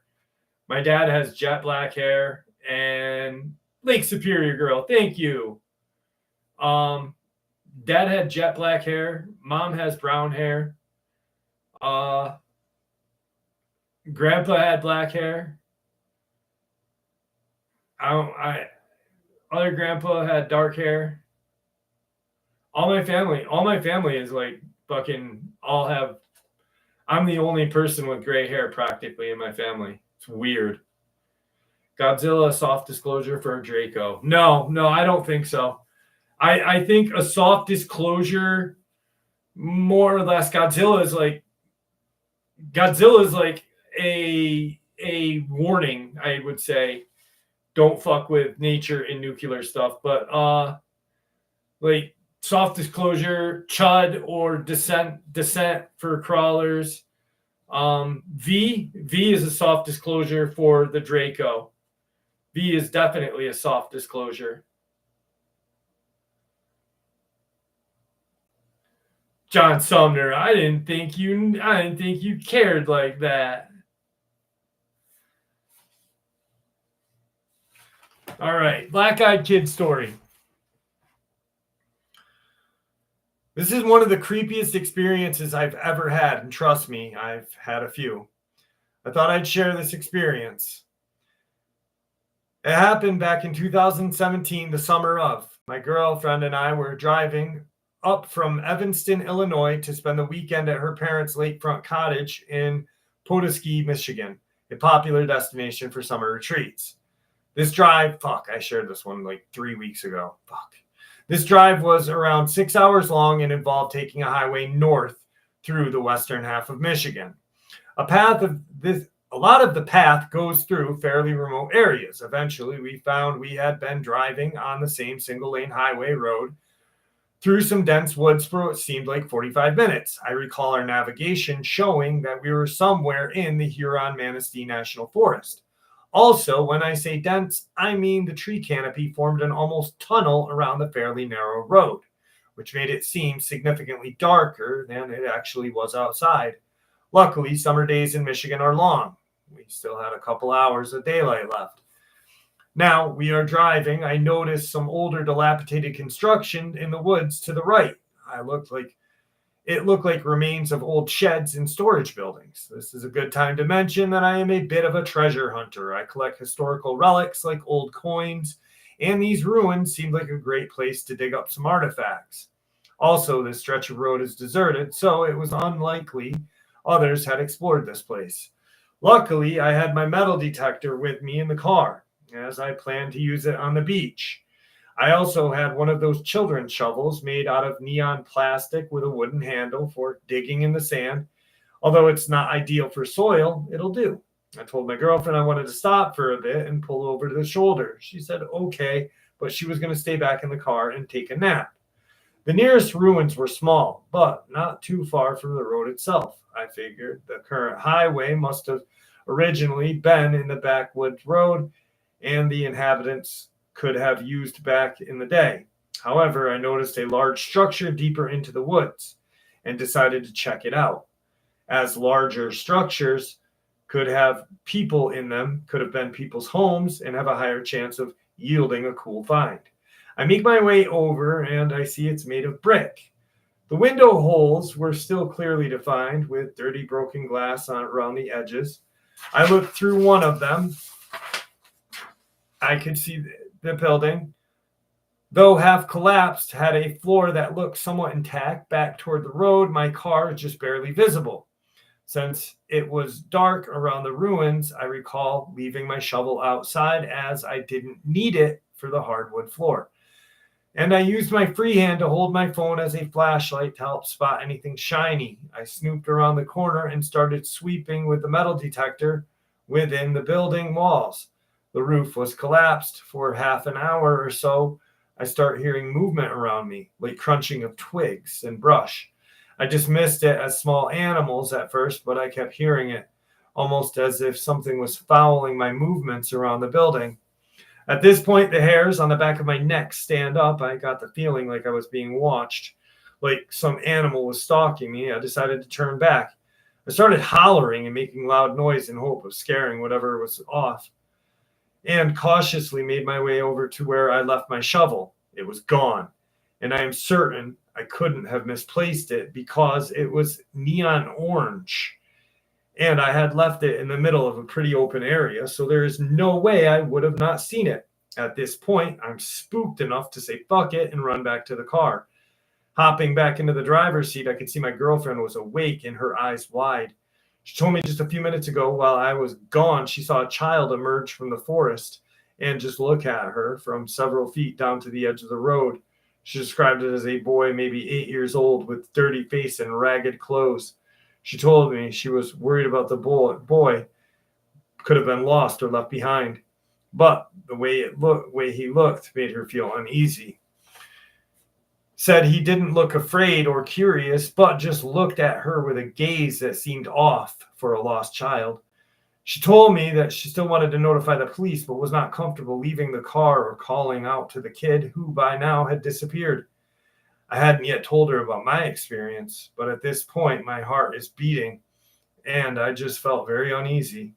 As I looked up the non-emergency number to the nearest sheriff's office on my phone, my girlfriend screams my name. I look out, and there is this boy similar to the one that she had described, just looking directly at us from the edge of the woods. a few feet from the passenger door. I was alarmed to see another similar boy right outside the back window peering in the back seat. At this point, I didn't care anymore. I just turned the car on, accelerated the hell out of there. After a few seconds of driving, I looked in the rear view. The boys had disappeared into the forest. I sped over the limit for God knows how long until we came out of those woods. We ended up still calling the sheriff's office, who mentioned there had been similar sightings of children along that road. Though I never got a good look, I agree with my girlfriend that something was off about those kids and that their behavior did not match that of a lost child. Maybe they had lived on a nearby secluded property with their parents and were just playing in the woods or trying to steal our shit. I had also heard of feral humans, which could explain their dirty face and ragged clothes. Later, at the cottage, I Googled similar paranormal experiences. Apparently, melonheads, a band of feral children with enlarged heads, have been spotted in the forests of Michigan just a couple of hours from where we had been. They could have also been black-eyed kids. Upon asking my girlfriend this, she said was sure the boy staring at her didn't have black eyes, or she would have noticed. However, his mannerisms, as she described them, seemed very similar to the stories I have heard about black-eyed kids. Is it possible? Anyway, thank you. Black-eyed kids, terrifying.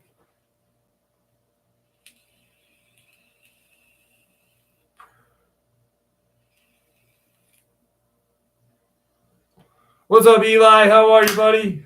Aramic is back.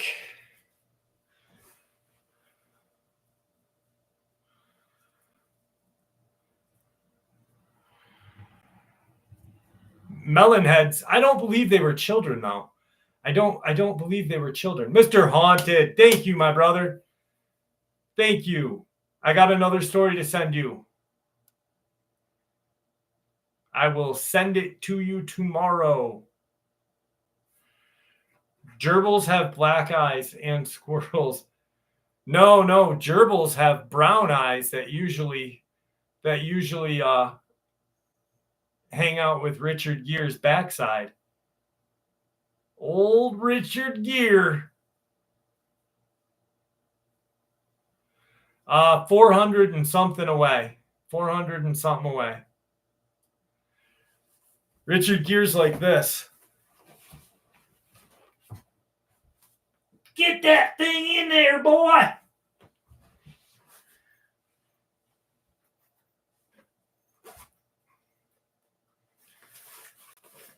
And then his buddy's like this. Bloop. Get in there. Put the old gerbil up the old poop chute.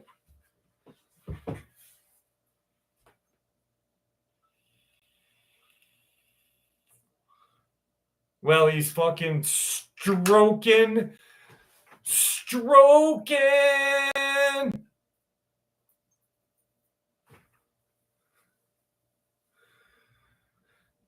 The old poop chute.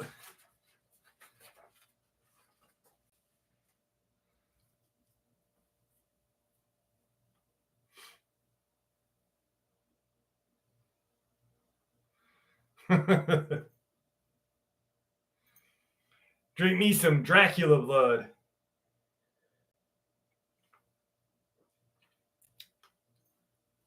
I didn't get a chance to send it out. I just got my paycheck. So I'm sending yours and Jimmy's out this week. And Shackleneck's.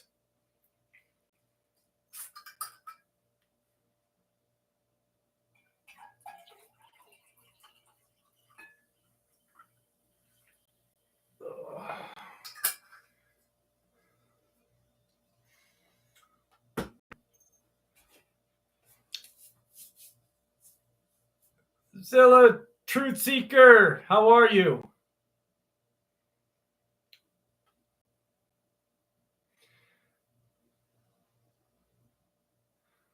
I think they are. I think Anthony Kiedis likes gerbils too.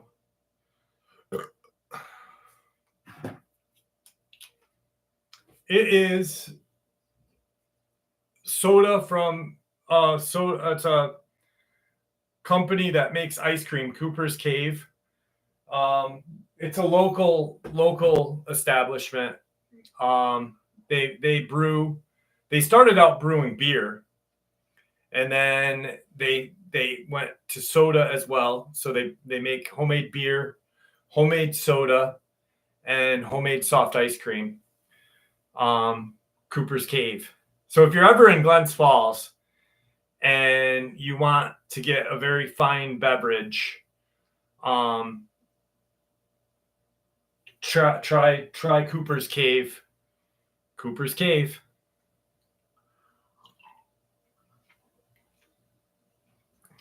It's called Dracula's Blood. That is. It's strawberry soda. Ice cream trucks in Virginia. I know there's a comic book called Ice Cream Man about an ice cream guy that drives around in an area in Virginia and other parts of the East Coast and haunts people. I haven't heard of ice cream truck stories, though.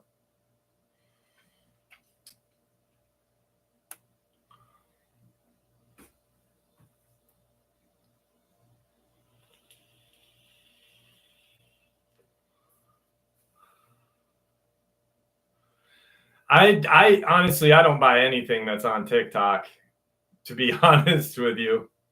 It's been proven, like, I bet you there's ice cream trucks that, but I don't know. I just have a hard time with anything that's on TikTok because it's so like fake. I mean, remember the gifting stone? That dude was famous from TikTok. And then Bigfoot fucking violated him good. Richard Gere style, baby. All right. What time is it, guys? Is it time? It's been an hour. It's been an hour. All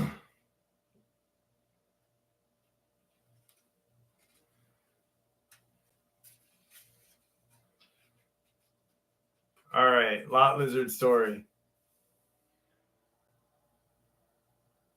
I don't think, I mean, here's the thing. If it's,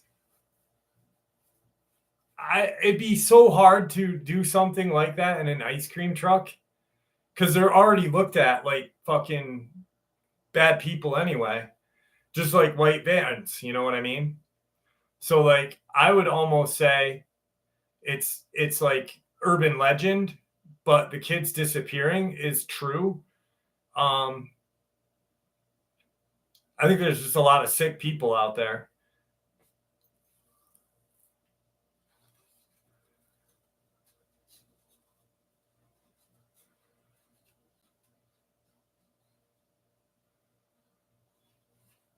Yeah, back in 2018.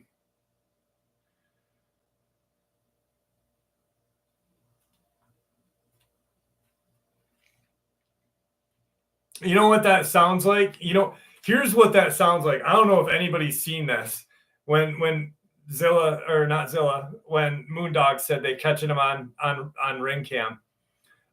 Here's what that sounds like to me. If anyone's seen American Horror Story, the cult one, there's like 11 or 12 different seasons, and one is the cult, and there's an ice cream truck that pulls up and gets caught on a camera, and clowns come out of it, and they fuck with this family.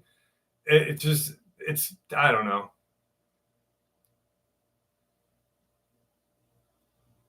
What do I think of Rochester? I don't mind Rochester. I've been there a couple times.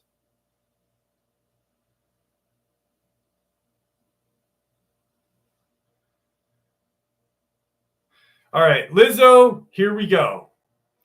The Big Rig Bonanza truck stop wasn't just a refueling station, it was a kingdom. And its undisputed queen was Lizo, the lot lizard, clad in an ensemble that defied all fashion laws, sequenced leggings, a crop top that had definitely seen better days, and a smile as broad as a diesel grill. Lizo surveyed her domain each night. Her laugh echoed louder than any air horn. Her swagger outmatched any 18-wheeler, and her sass could strip off paint of the rusted bumper. No one dared cross Lizo until tonight. A restless energy had been brewing amongst the lesser lot lizards. Whisper Wendy, with her perpetually shifty eyes and a clientele list that bordered on federal offense, had been agitating. She teamed up with Roxy, the rotundant, a younger, flashier lizard who believed a new era of lot lizards were due, one less traditional. Their muscle, the formidable, a dim-witted duo known as the Twin Towers, Tina and Tanya, identical to their oversized tracksuits and their capacity for mild mayhem. The plan was simple. Corner Lizo by the greasy glow of the diner neon sign, issue her an ultimatum, and watch her crumble. They'd seen her turn away a few unsavory characters, sure, but a united front of fierce, desperate women that they believed was a different beast entirely. The air was thick with the scent of stale coffee, exhaust fumes, and a humid promise of a summer storm as Lizo emerged from the woman's restroom, adjusting her crown, a rhinestone-encrusted tiara she referred to as the Sovereign Sparkle. That's when Whisper Wendy slithered forward, effectively blocking Lizo's path. Roxy flanked her, arms crossed, a sneer plastered on her too-tight face. And Twin Towers loomed behind them, mirroring each other's scowl. Well, well, if it isn't the entire cast of Lot Lizard Life, Big Rig Edition, Lizo purred. Her eyes narrowed, but her smile unwavered. What's the special tonight, ladies? Early bird attack on the queen? Whisper Wendy cleared her throat, a dry, raspy sound like a snake shedding skin. Lizo, we've had enough. This truck stop, it needs new management, a more progressive approach. Roxy chimes in, flicking a loose strand of hair from her eye. Yeah, your old school ways. They're not relevant anymore. We deserve our share. We deserve your share. Lizo put her hand on her hip, her gaze sweeping over the quartet. My share? Honey, I built this share, brick by sweaty brick, one $10 handshake at a time. What exactly do you plan to do? What do you plan to offer that I haven't already perfected? Innovation, Roxy declared, puffing her chest. Online booking, loyalty programs. We'll be pioneers. Lizo snorted. Pioneers? You'll be begging for a free hot dog at the next rest stop when the truckers realize loyalty program just means you're tracking their movements. This ain't no fancy spa, sweetie. This is Big Rig Bonanza. And its heart beats with the rhythm of cash and desperation. The air crackled. A distant rumble of thunder underscored the tension. Enough talk, Whisper Wendy hissed. Her eyes gleamed with a predatory hunger.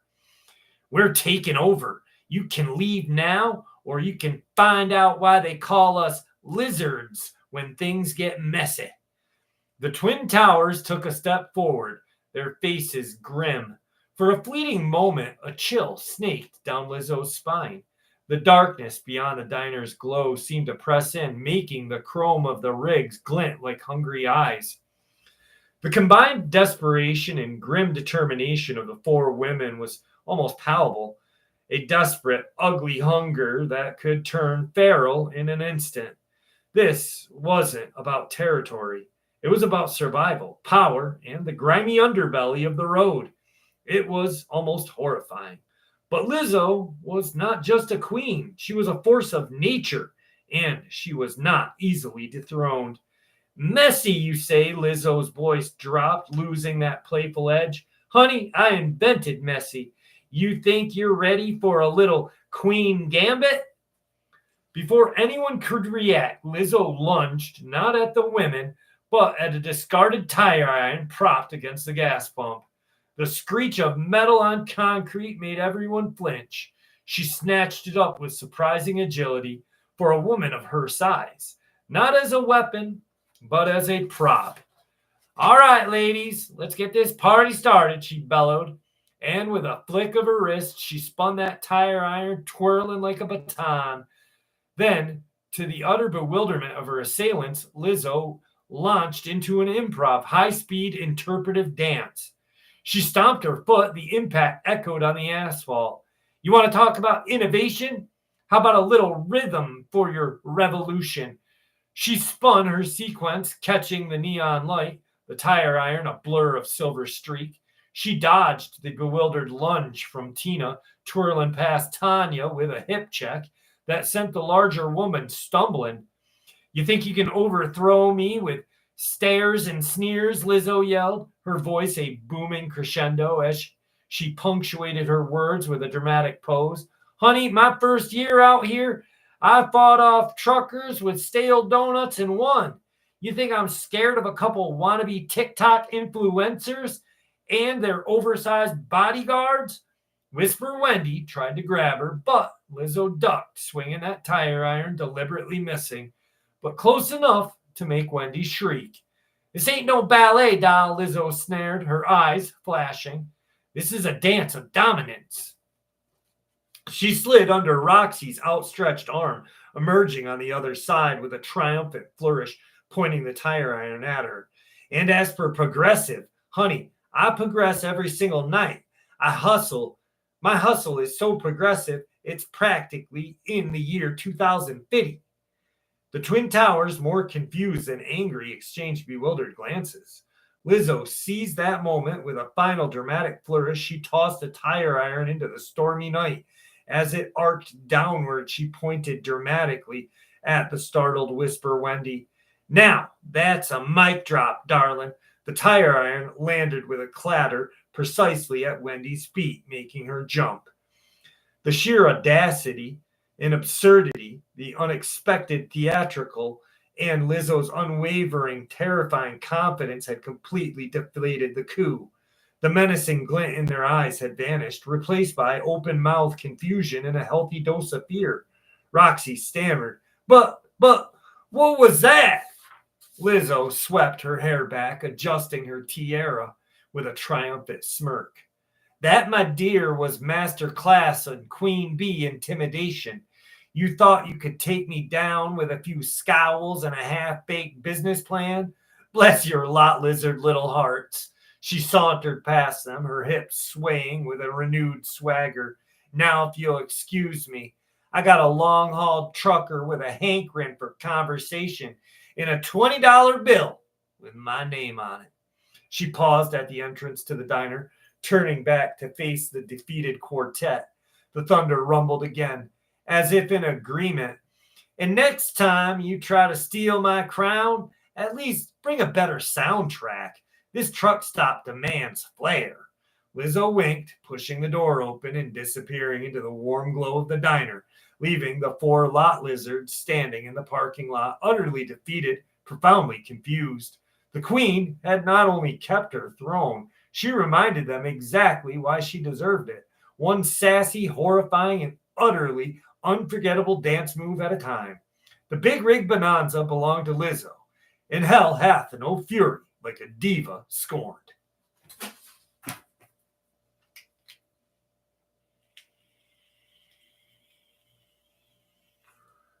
Hawaiian pizza is my favorite.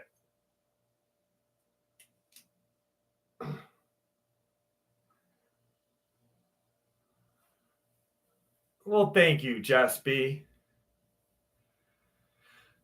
Ugh.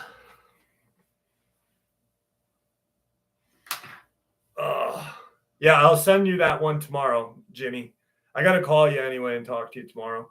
I mean, I almost didn't do the live stream tonight.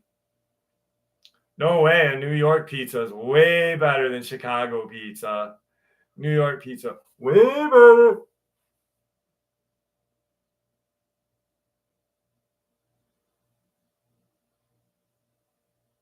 No way. Just a smidge of pineapple with a ton of ham. Thin, greasy, but still a little crispy.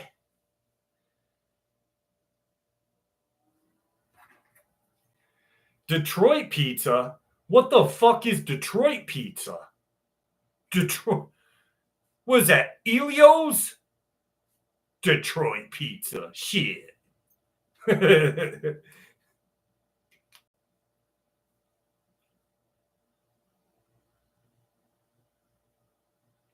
Do they really? I just saw there was a pizza. Was it Detroit pizza? Maybe not. There was a pizza that was square with tomato sauce, cheese, then tomato sauce on it. It was some like famous pizza.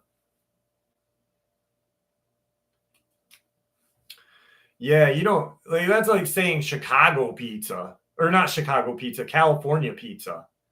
Chicago pies are good, I guess, but New York pizzas are way better.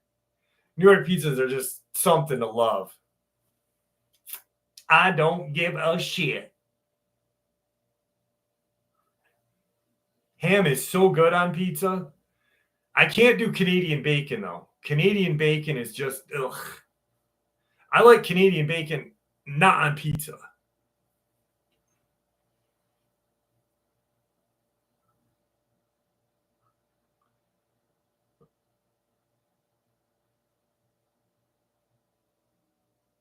Yes, yes. OG regular cheese pie is fucking delicious. That's like if I have a hankering, I'll just do cheese or a supreme, not supreme. I like regular cheese. I like ham and pineapple, light pineapple, extra ham, light on the sauce. I like onion, pepper, and sausage. Ooh, ooh. I wonder if there's any pizza joints open when we get done. Or I'm gonna have to fucking cook a frozen pizza at 4 in the morning. Hamburger pizza. What is that? Like hamburger helper? The fuck? Just kidding. Wood fire pizzas are good. There's a place. So literally, guys, like if anybody ever comes to Glens Falls, New York, or you come to the Adirondacks, go to Cooper's Cave because they have the greatest soda and ice cream. I don't drink, but they got good beer. When I was younger, I used to. These are called growlers, and we'd get growlers when we were younger of beer.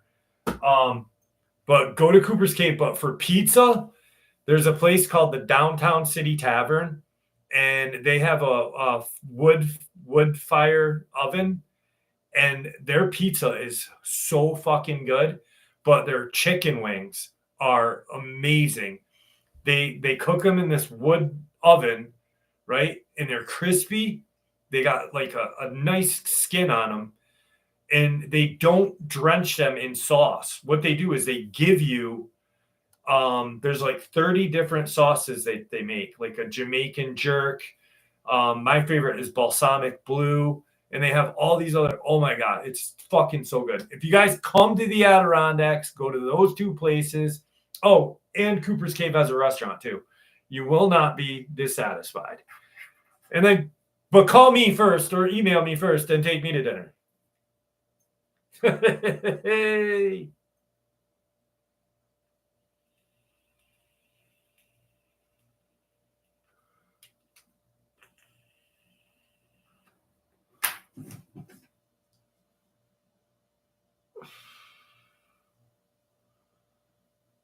What is the square pizza tomato sauce famous?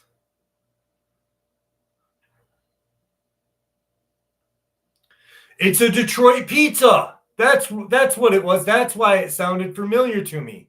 Holy shit. The Detroit pizza. That's what it was. And it looks like this. It looks like this. I don't know if you guys can see it. But it's tomato sauce, and it looks like it has Parmesan cheese on it.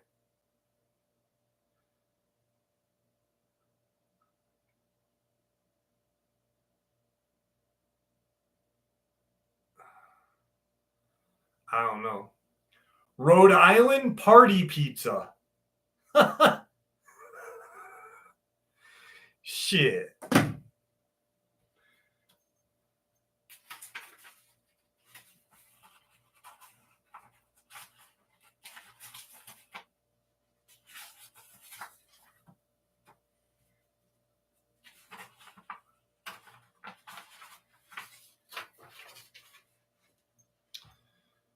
Cheese pizza is good.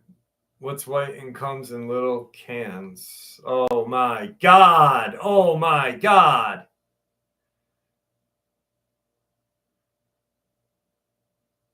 Yeah, it does. That's what I thought when I saw the picture, Hollow. That's what I really thought. I don't know.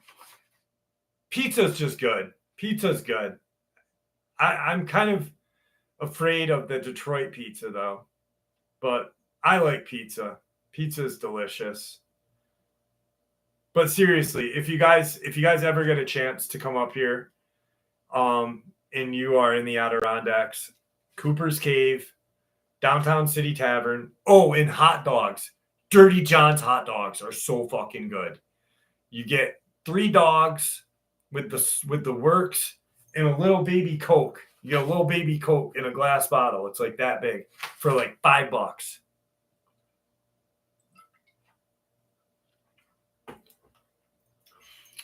Don't be hating on Detroit stuff. It's kind of hard when you're from New York and it's like the fucking capital of pizza. I'd try it though. I'd try it. I just the cheese scares me. I don't like crumbled cheese.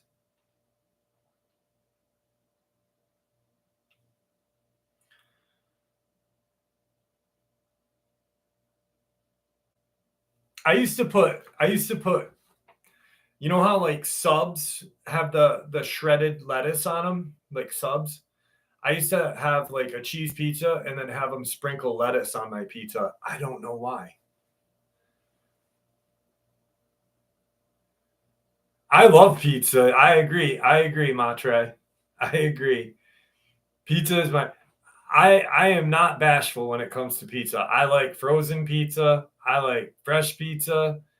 I like school pizza. School pizza was my favorite. Fuck, I'll even eat an Elio's pizza once in a while if I get hungry.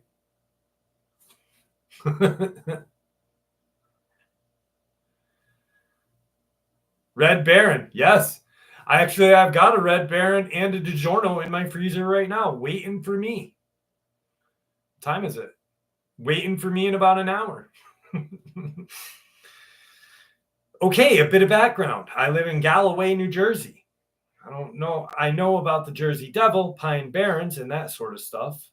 I'm also not a believer, but I'm not against the stuff. I'm sure it's possible for monsters and ghosts to exist, but without having much experience, I don't know. Anyway, I was home alone. I'm 16. My parents work pretty late and don't get home until 3 or 4 in the morning. I'm used to it now. No siblings, just a dog and 5 cats. Oh, that must smell wonderful. So I get to the house to myself. I'm lying on the couch watching TV and I notice something out of the corner of my eye. Another pair of eyes looking at me. At first, I assumed it was an animal or something. We get possums a lot at night, so I didn't think much of it. 5 minutes go by and I hear a weird clawing at the door. My living room is fairly large. TV is in front of me. Then a couple feet away is the dining room table and a sliding glass door that leads to the back porch in the yard. The thing was on the porch. I got up to investigate, first by flicking the switch on, and immediately it scrambled off the porch. It seemed to be scared of the light, so I turned it off. I grabbed a flashlight. It was not there. So I continued to assume an animal and went back to lie on the couch. An hour or so goes by and I hear a loud shriek coming from the yard.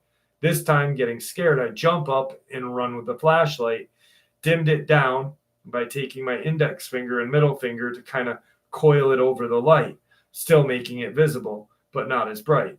I shone it around the yard and the thing is still there, but this time it was eating something. It looked like a small rabbit or maybe a young deer, I'm not sure. Where I live, there are a ton of coyote, so maybe one had strayed. But again, that shriek was awful and not something I had ever heard come from a coyote's mouth. This thing was human or close to it. Anyway, the skin was black and kind of wrinkled.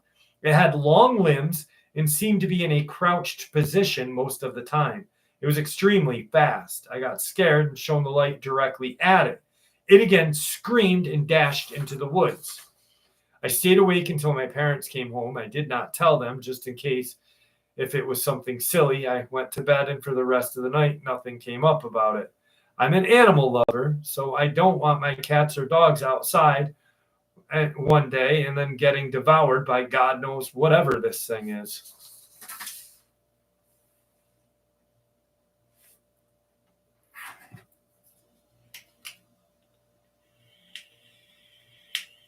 Anchovies are terrible. I'll agree with you, Forbidden Planet. Anchovies are terrible. My mom was like, when I was little, I had always seen anchovy pizza, and they always talked about it on TV growing up in the 80s. I think it was like Who's the Boss and shit like that. And my mom's like, what kind of pizza do you want, bud? And I'm like, anchovies. And she goes, Jeffrey, she goes, you are not going to like that. And I'm like, why? And she goes, because you're not going to like it. And I'm like, okay. I go, I want anchovies. She goes, okay, fine. Orders me an anchovy pizza. I take one fucking bite of that thing, and it was the most disgusting pizza I have ever tried in my life. And my mom made me eat the whole piece. Not the whole pizza, but the piece.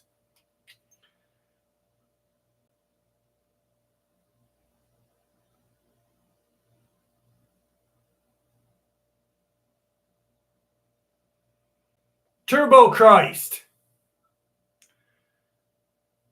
Full of anchovies to Lowe's Hardware. Oh, okay. I have no idea what that means, Donald.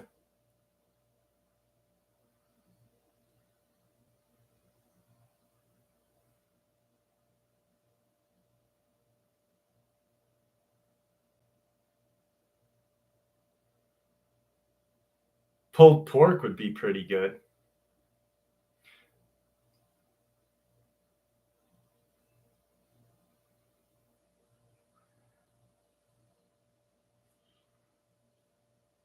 Yeah, there is a lot of dinosaur. You're right. You're right, Whitmore. There is a lot.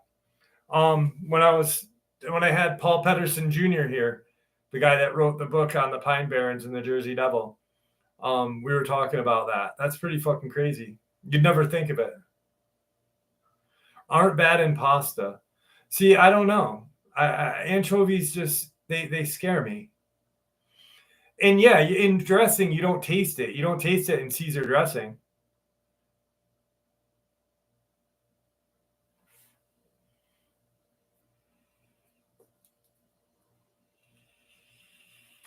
Tong Po's like 90 now.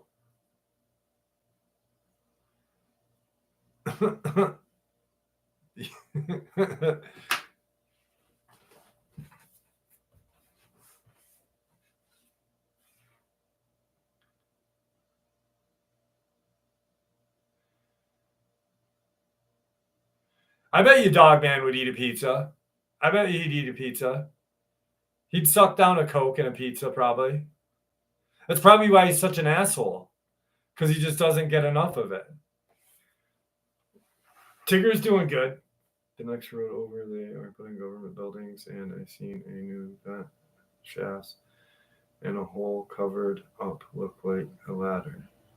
In the ground, Donald? In the ground, or rotten crab everywhere? Working with the short grocery store. One time I got called by a lady saying she canned crab in her pantry. And it exploded. That is fucking gross. Ew! Ew! Yeah, Tigger doesn't eat food. He doesn't eat human food. Tigger will eye fuck you if you are eating any kind of food. He fucking stares. Like that. You drop a little piece on the ground, he'll smell it and walk away. No matter what it is, he'll just walk away. He's such an asshole. He's such an asshole. What kind of government buildings are they? Have you found out? Like,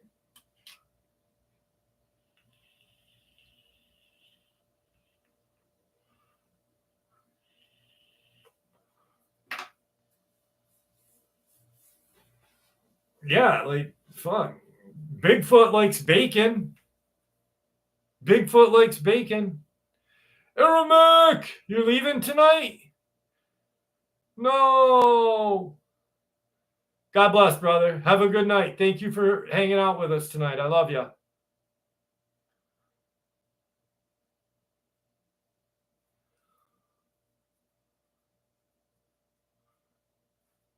Munster's good.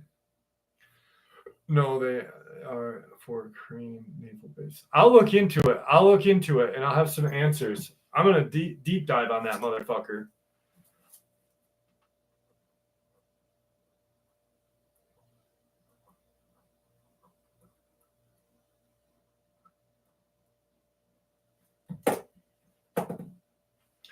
My dad retired from the Navy. He was in the Brownwater Navy in Vietnam, and then when he got done with the military, like fighting shit, he worked for the Department of the Navy. And so maybe he can call one of his buddies. Not like he's fucking super smart, or not super smart, but not he's like covert or anything, but I know he knows some people still.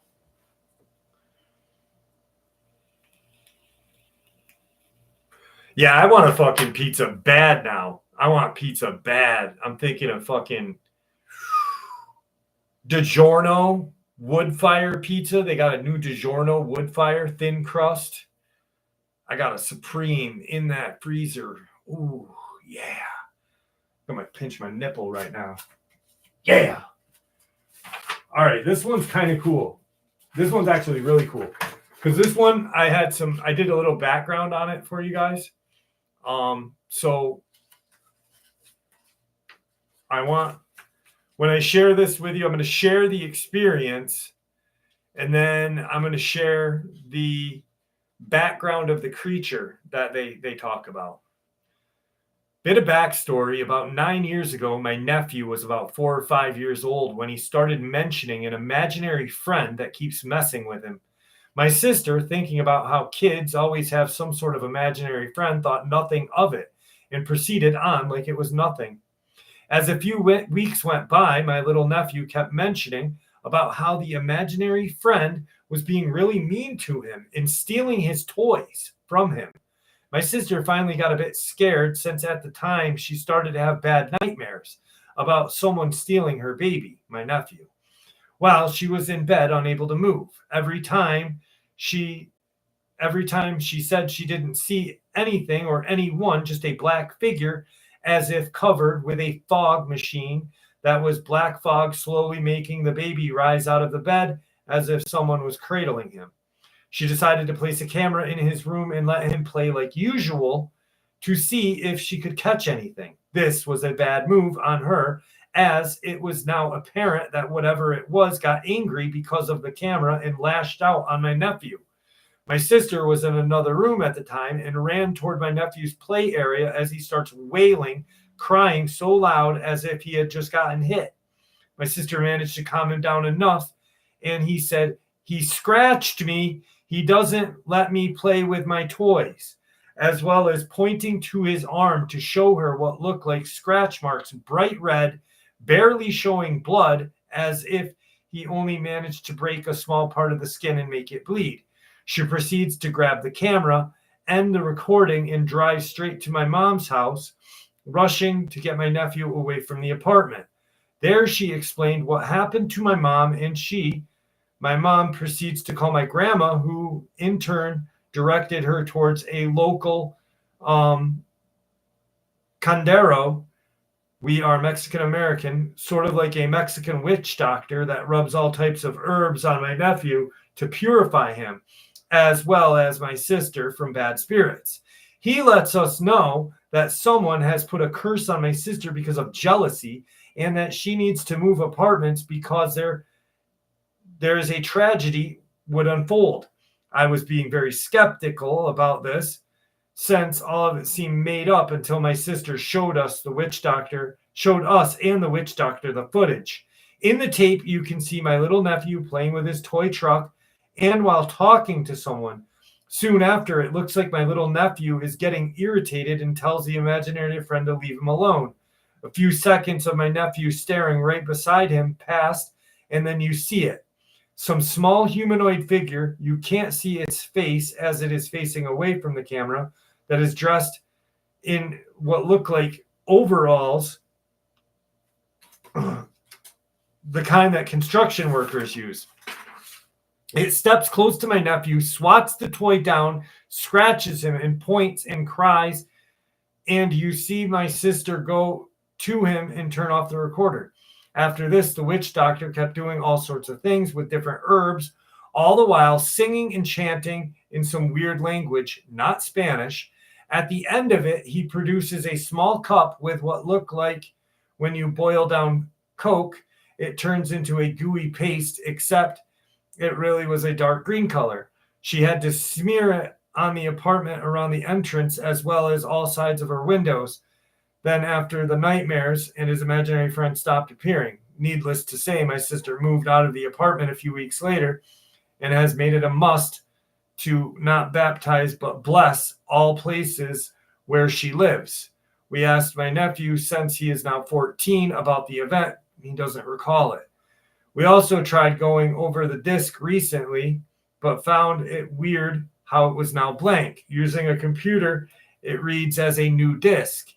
And I have tried various softwares to try and recover it, to no luck. I tend not to believe in the supernatural, but when things happen inside your family, it's hard to ignore. I went and did a little research and came up with these beings called Chenques, which are basically a elf or gnome in Mexican folklore. So this is the research I did for you. The Chenques from Nahate, those who live in dangerous places or owners of the house, are creatures of Mexican mythology, entities associated with the underworld whose main activity is to take care of the mountains and wild animals. They present different aspects of which the little man or woman stands out. These beings inhabit the forests and jungles and take care of springs, trees, and wild animals. It is believed that they are capable of frightening people and making them lose the spirit associated with the day of their birth. If not corrected through a ritual designed to recover this, it can cause the death of the individual. They leave white footprints. Currently in southeastern Mexico, they are mischievous spirits with the appearance of children who hide things and appear to people, distract them in order to make them lose their way or make them disappear. A popular belief was to wear clothes inside out and walking alone in the mountains to avoid being caught and taken by them. Characteristics. Chenques spend a significant amount of time engaged in what human eyes might consider mischief, such as throwing stones, breaking things, shaking hammocks, pulling dogs' tails, scaring farm animals, and stealing objects. Their association with health, or lack thereof, is manifested by the fact that they can cause illnesses, especially those related to the loss of the soul. However, they can also reward humans with riches and good fortunes. In Los Toluxtas, Veracruz, the term denotes two groups of entities, one associated with good, the other with evil. The first type appear in human habitation. The second type is only found in secluded places. They are described in various ways. They usually inhabit caves, forests, rivers, ruins, mountains, streams, ditches, hills, springs, They have the ability to cause illness in humans by simply gently passing their hand over someone's face. Popular belief also holds that such illnesses are caused by the air they leave behind in Veracruz. These creatures are classified as river Chenques and mountain Chenques, depending on where they reside. They are said to be people approximately 1 to 4 feet tall. They have backward-facing feet and deformed bodies, tails, and lack a left ear. Others claim they are dwarves with children faces. Others claim that they are short with enormous heads and chocolate-colored skin. But the most widespread description is that they resemble small children and, like children, adore mischief. The Chenques are masters of the mountains, animals, and plants. In Tuxtlas region, they are organized under a command of Chain or Chenco, god of the earth and water, who resides in the Talagan, an underground world where nature is bountiful. Chain's subordinates are lesser Chenques, live in pairs and are married. They can be beneficial to humanity. white Chenques, or evil enemies, black Chenques. The Chin presents both facets. He watches over humans but punishes sinners, especially adulterers, using two magical animals, the lupati, donkey, and the kitten. The former appears to adulterers, strips them, and then licks them. The latter appears to before the unfaithful women, turns into a tiger and devours them. Sometimes they enchant children and take them to their homes. Some say they do this to make them their servants. To protect their children, mothers place amulets such as deer eye, a brown seed, or palm crosses on them, or they turn their clothes inside out. Different people in Veracruz classify them as white or benevolent and black as evil enemies. The former live in places close to villages. They do hunt humans. The black, on the other hand, make their homes near large rivers and jungles and have a habit of kidnapping lonely travelers and causing them to fall in order to steal their souls. These souls are then placed in plots to the devourer later.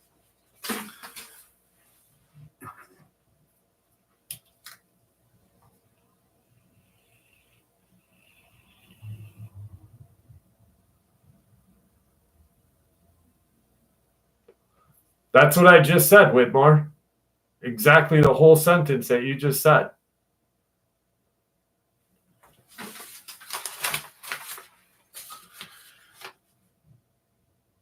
From Nahalte, those who live in dangerous places or owners of the house.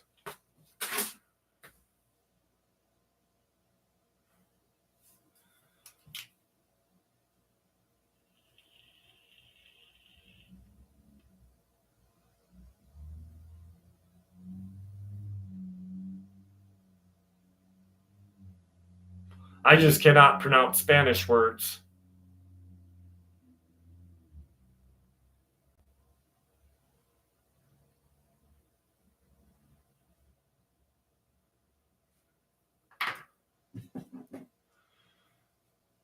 I speak terrible Spanish. I make my own words up. 411 carnivorous sounds like what happens in the woods on many 411s. Nah, I don't think so. Portals. I think very, very seldom are humans attacked in 411s. I know. I wish we could have heard you say it though. Because my Spanish is terrible. I know I pronounced the the one that fucking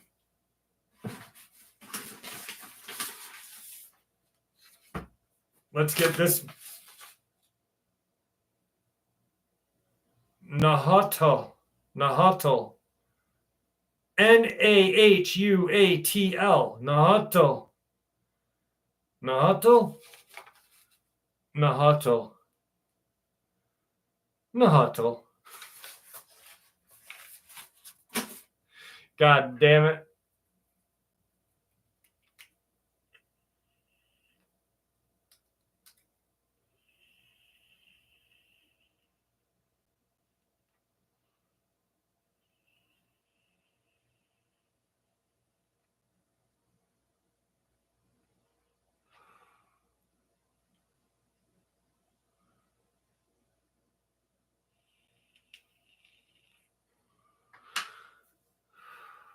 I don't know. I'm asking you guys.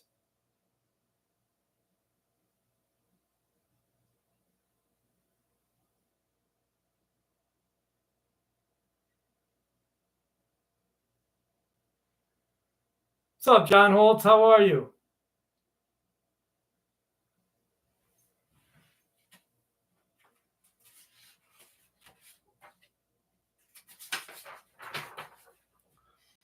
I apologize in advance for my English. Well, he has the reverse of me. For about 10 years, my friend had a close encounter with a creature that we can't describe. The action takes place in Poland in a town of Stazo. I know it is already night, and my friend and the other friend are returning from a campfire on a motorbike. When they arrive at a cemetery, at some point, my friend saw the creature that followed them behind the cemetery wall. Apparently, the by ran very fast. When the other colleague saw her, he started shouting loudly and panicked. So he lost control of the motor, and they came with him to the meadow across the street. Then my friend looked at this creature, and it stood and looked at him. My friend claims that he felt this creature was laughing at them and how they got scared. He said that he felt it was looking at him and then hid behind a wall. Of course, the guys ran away in a panic, leaving the motorbike in the meadow. From the description my friend has, the creature is about 7 meters tall, big white face, black eyes. He also said that it had something similar to the shape of a suit at the neck, but in his opinion, it was his body. The creature had very long hands reaching to the ground, and when it ran behind them, its hands were loosely loose. Loosely loose. My colleague was afraid to walk that way for 3 years. Sounds like a crawler to me. What's up, Ann Grace? How are you?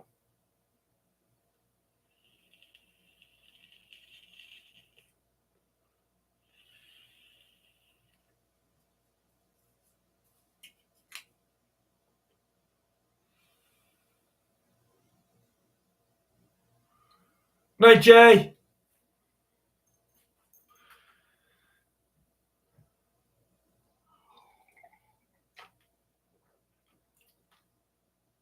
Pity.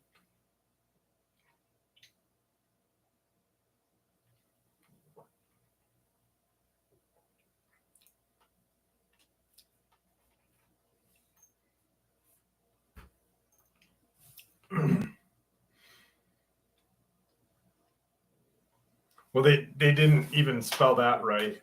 It was loosely loose.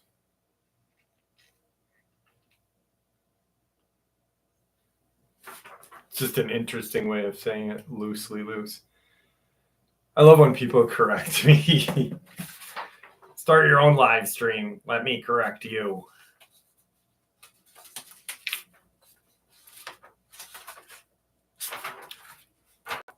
My husband works shifts. One morning around 5 a.m., he had just left our bungalow to walk to the bus stop to catch the first 2 buses to work. Being summer, it was very bright for that time of morning. He told me he was just collecting his thoughts, thinking about the tasks he had to do that day, and the list of groceries that I asked him to get, when from above, a little way off, he heard rustling in the leaves from a tree behind a wall in the garden. Thinking it was a squirrel, he looked up, and he told me he thought he was seeing things. What he said he saw was a small, black-bodied, sleek figure walking or running on 4 skinny legs, resembling a monkey with a long, rat-like tail. It looked like the head was round with pointed ears on either side of it. My husband couldn't see the creature's facial features as it moved with extreme speed. When it hit the ground, it scurried away, but he said he swore he saw what he thought was a wing.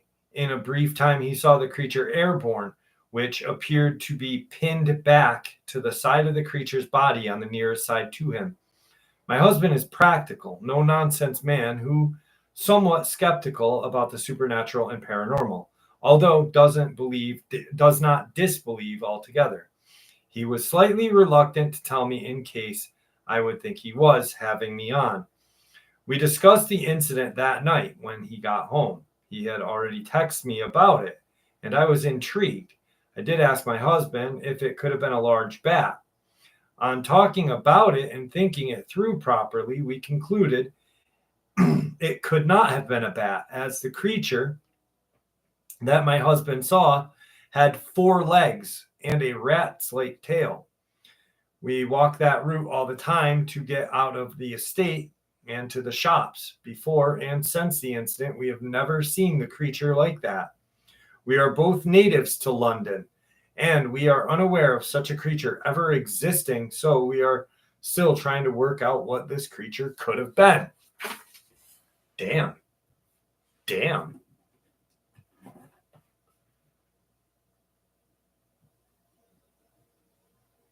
Tyler, what's up, buddy? Is Janie still here?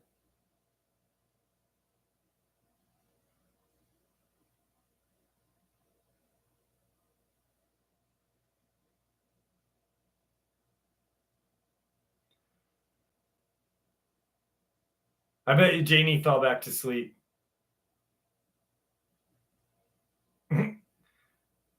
She was tired, yeah.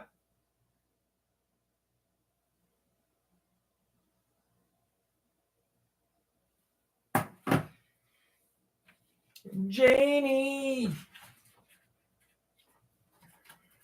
Oh, let's see.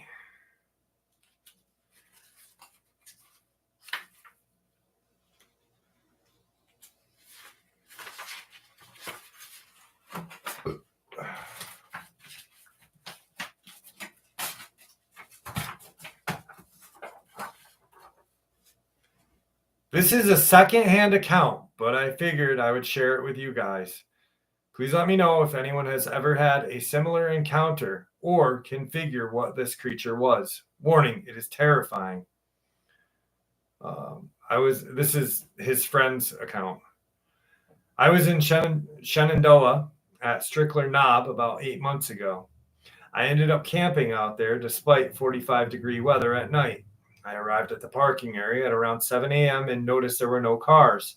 I planned on spending the night and hiking back in the morning since it was quite a drive.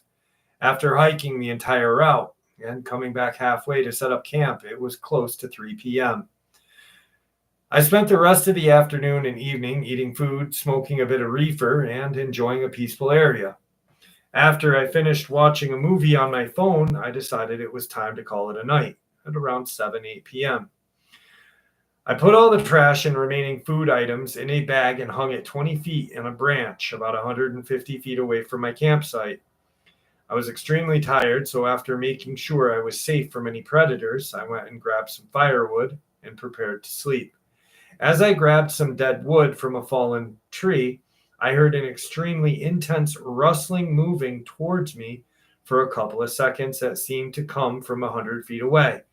It stopped as soon as I stopped and faced the direction of the noise. Totally freaked out and 50 feet from my tent, I slowly backed up while shining my flashlight to the area to be hopefully expose the source of the noise. Nothing. I made my way back to the tent, and it was quite dark by this time. I could barely see 10 feet in front of me.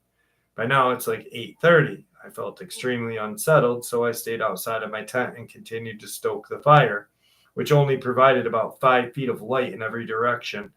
It almost made me feel like a target more than it made me feel safe. I finally felt comfortable enough after no wrestling for 20 minutes, so I headed into the tent to get some much needed rest. Just as I could feel myself transitioning into sleep, I began to hear what sounded like women wailing in an extremely evil chanting manner that sounded like it was around 200 yards away, but was also very muffled and faint. As I came to my full level of awareness, it started to get louder. In a matter of 30 seconds, it sounded like it was less than 50 yards away. I felt a level of adrenaline that I had never felt before. It felt primal. My entire body tensed up like I was hit with a stun gun or an ice bath. I would like to note at this point in the experience that there was no longer intoxicated in any way and was feeling no residual effects of the small amount of marijuana I ingested several hours earlier.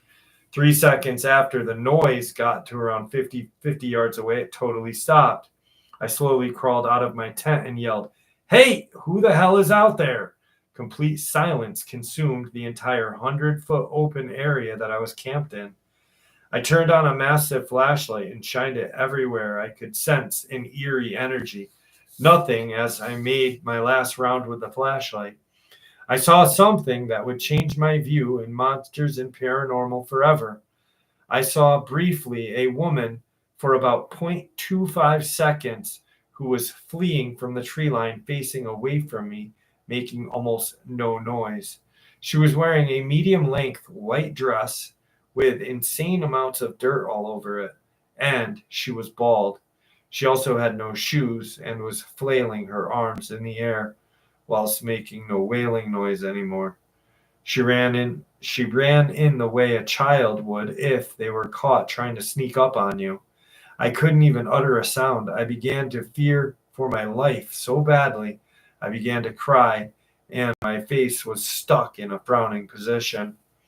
I went into full panic and grabbed my pack, which was thankfully already set up for my 5 a.m. departure. I left my tent and began running. I started making my way toward the tree line that markers for the trail started. I could see small light about 200 feet in front of me at the bottom of the hill. I began running at maximum safe speed with my 25-pound pack on, considering it was now around 10:30 and the terrain was rocky and covered in roots. I fell once coming toward the bottom of the first large descent and saw the same woman as my eyes fell toward the ground during my fall. Luckily, I only scraped my knee on some gravel, since I stayed on the sides of the trail. I started moving slowly, and it was constantly looking around, gripping my Benchmade Adamus 375 night tighter than ever as I approached the last part of the trail, which was totally flat and more grassy. I hadn't seen anything for over 2 miles. Suddenly and violently, I began to hear rustling in every direction, roughly 100 yards away back of me, and it was coming fast. I began running at full sprint for the last 0.2 miles of the trail, finally passing the trailhead and approaching the parking area. I made it back to my car, and as I turned around, I saw 3 of the same women I saw before, who all began crawling on all fours, full speed away from me and toward the trail as I shined my headlamp on them. I cried for the first 20 minutes after driving at full speed from that trail, just happy to be alive and not fully grasping the entire situation. I made it back to Route 81 and could still feel the evil those human-like creatures gave out. Moral of the story, please always hike with a partner. Damn, that's creepy. Creepy, creepy, creepy.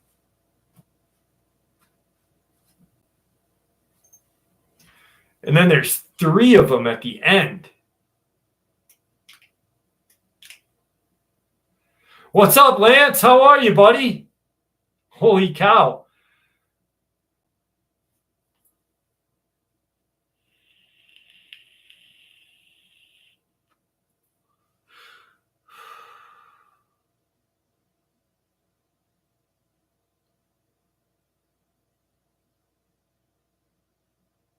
Yeah, definitely.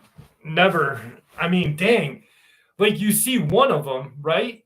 And then to see 3, that is terrifying.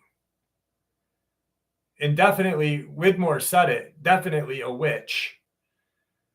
And I wonder if there weren't 3. I wonder if there was only 1, right? And she used like whatever kind of witchy magic she had. Toby, how are you?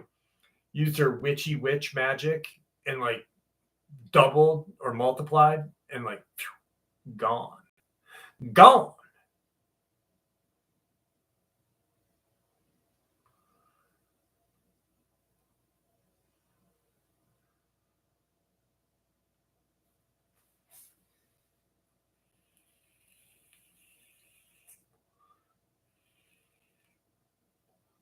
We're stalking him. Maybe.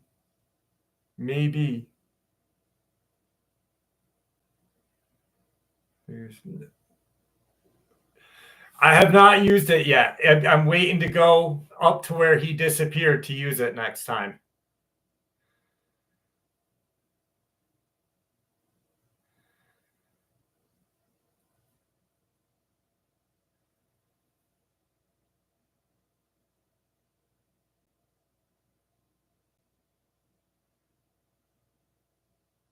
I've got it in my pack. It's it's getting cooler. So September's here. And now it's getting cooler. I'm going to go out there. And I've got to charge that headlamp, the flare, and a couple of other things. Lance has been a subscriber of my channel, and I'm a subscriber of their channel as well.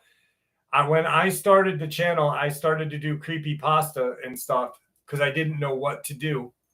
Because I had just gotten out of the hospital and was still really sick.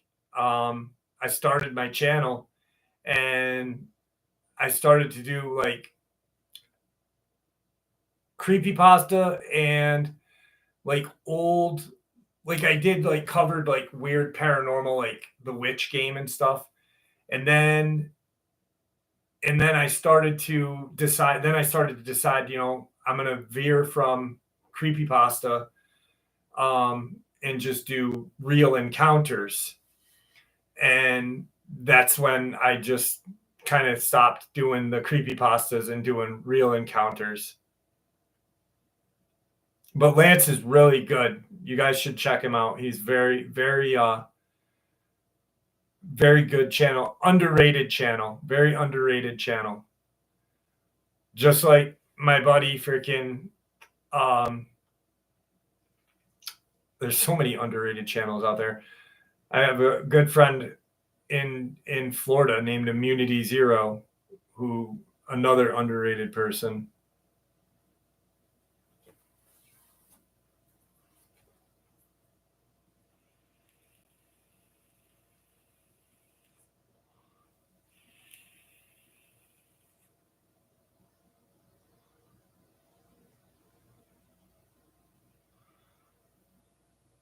What was it really? Holy shit.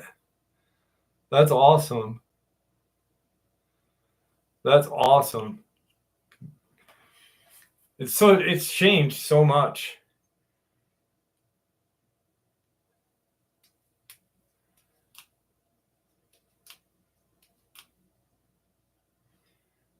Definitely check out his channel, guys, because he's just I hate when people are underrated. And then the worst is like when like channels like are underrated and they're better than other channels, you know? Like here's a good thing. Lance is an amazing narrator. He really is good. He puts his fucking heart and soul into it.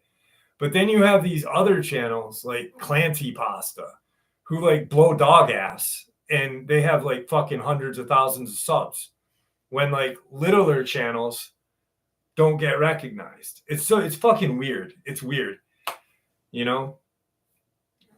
It's Lance's creepy reading. It's right. It's his name, Julie. I can't believe my channel is international now. It is. It's crazy.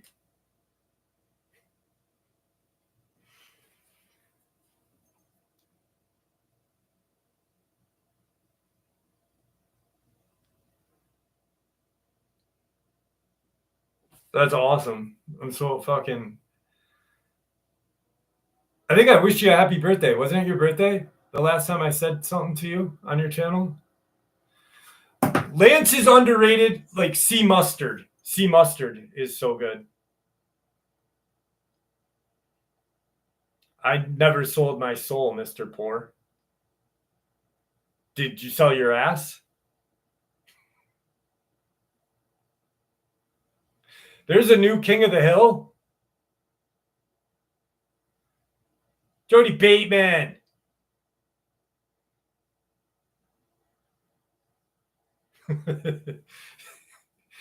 Sean and SDL. What are you guys laughing at?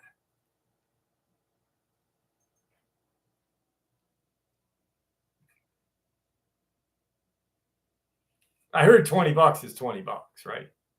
$20. Bobby's all grown up. Holy shit.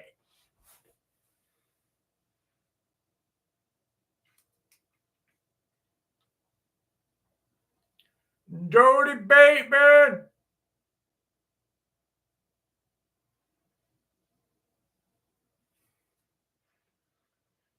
$20 is $20. Oh, Daddy. It's on Hulu? It's going well, Jody. It's going well. I gotta hear Bobby's voice. I gotta fucking hear Bobby's voice. I gotta hear Bobby's voice right now. Adult Bobby's voice, King of the Hill. Adult Bobby's voice, King of the Hill.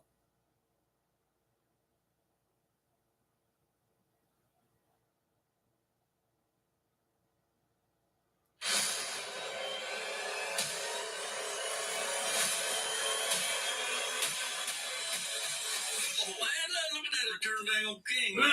Oh, wow. I'm getting a hug. Okay. Emotional. It's been hard with you and Peggy gone, Hank. I might have let Holy myself shit. go a little. World has changed, Dad. I don't know how to kick someone's ass over Zoom, but I'll figure it out. Huh. Okay. Is that a... Oh my God. That is fantastic.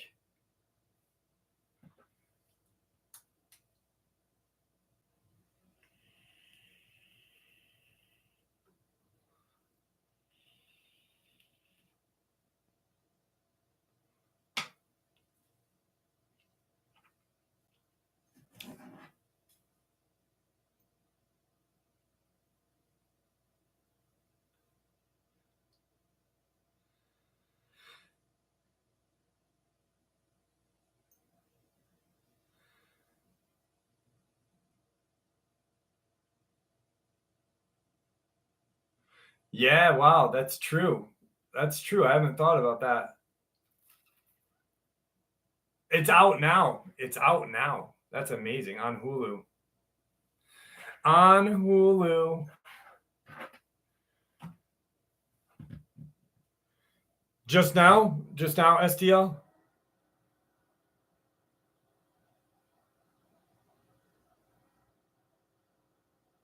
I got your other video that you sent me, STL. I didn't get that. I did not get your new one. I did not get it. I didn't get it. I didn't get it. I didn't get it earlier either. I didn't get it. Nope. Didn't get it. Try again. All right. Last lot lizard story of the evening. You guys ready for it? Here we go.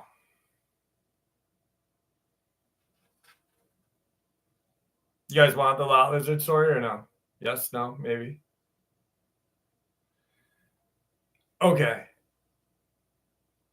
He's just on the crazy train and it's not stopping. That's probably the greatest fucking... That right there, I love that, Tyler. Thank you for that. That is fucking awesome. Yes, we are definitely doing a Halloween live stream.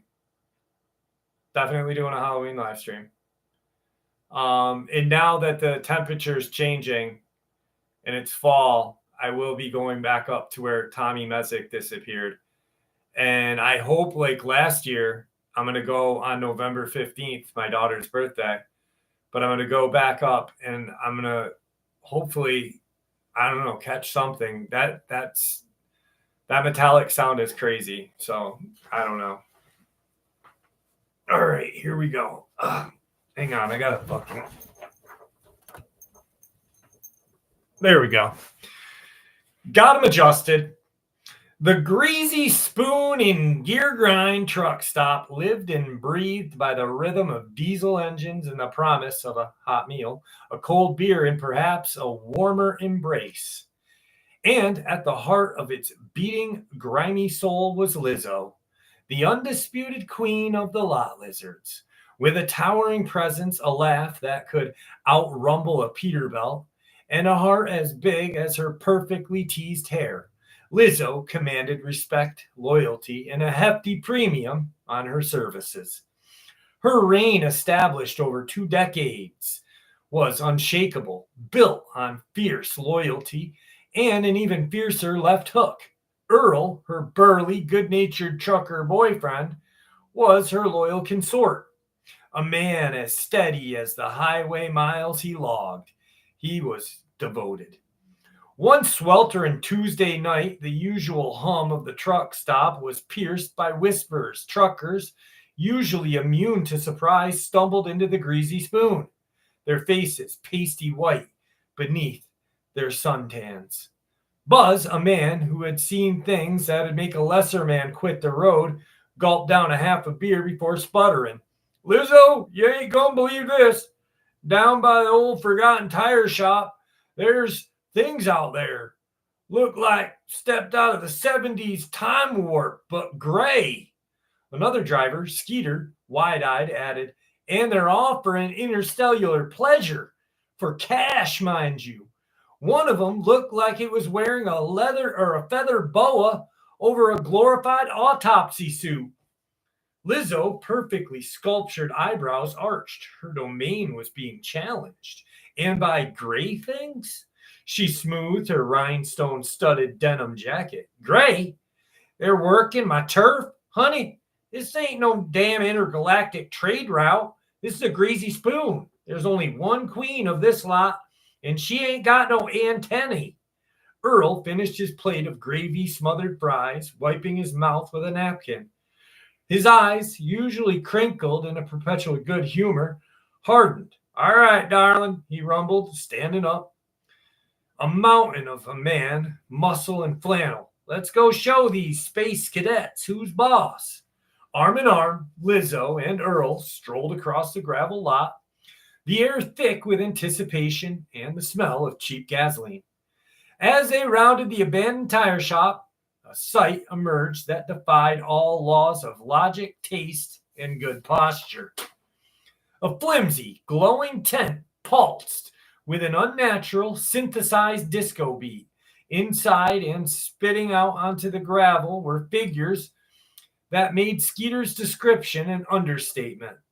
Smaller than humans, with disproportionately large black unblinking eyes, they were undeniably gray. But what truly set them apart was their attire. Sequenced hot pants, platform boots that looked too heavy for their spindly legs, and feather boas draped over their unsettling, smooth, pale skin.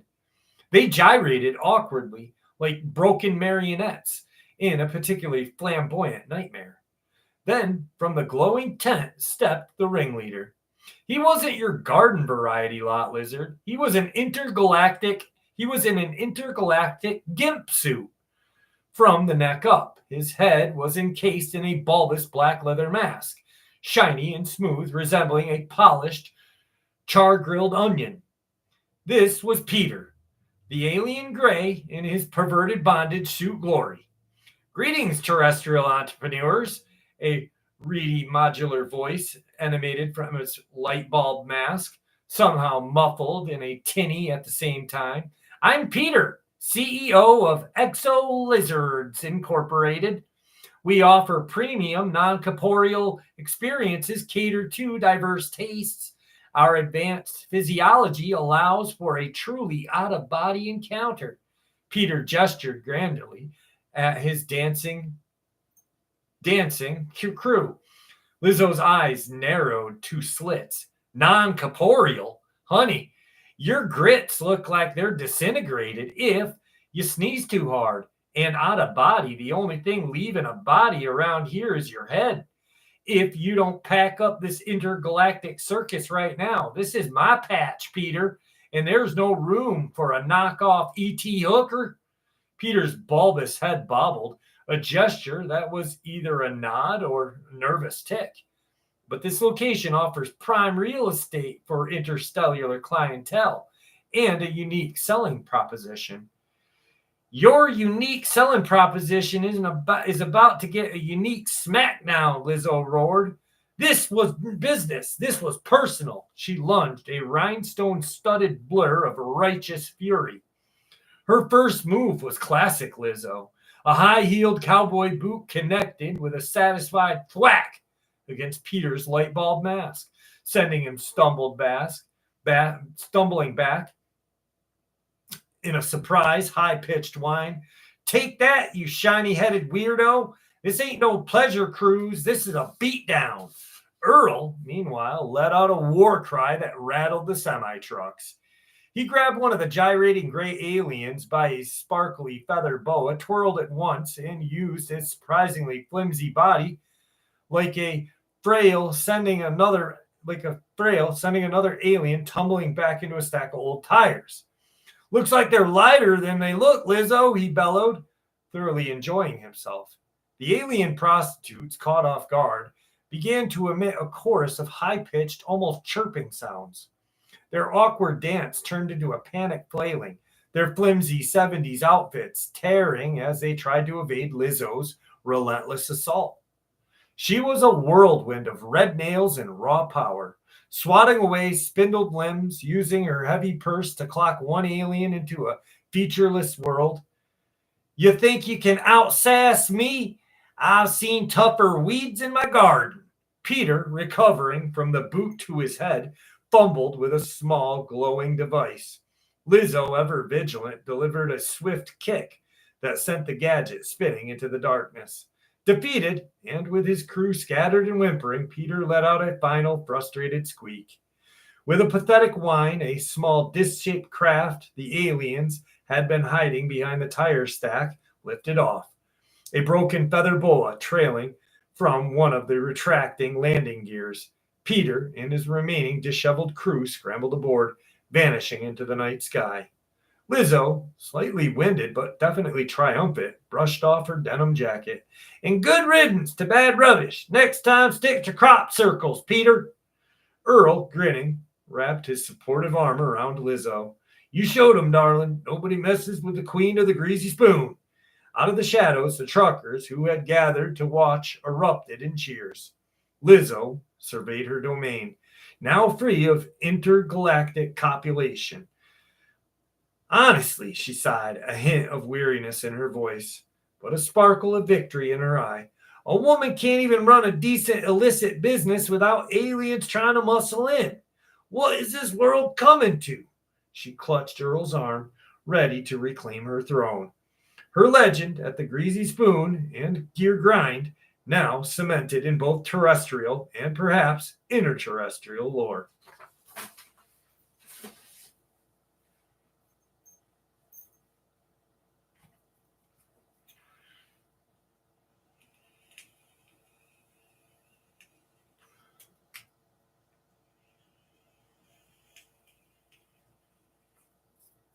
Well, thank you. Thank you very much. I'm bound to the mountain. They are the greatest love duo ever. They are Triple H in China before Triple H married Stephanie McMahon. That was so dumb. That was so dumb.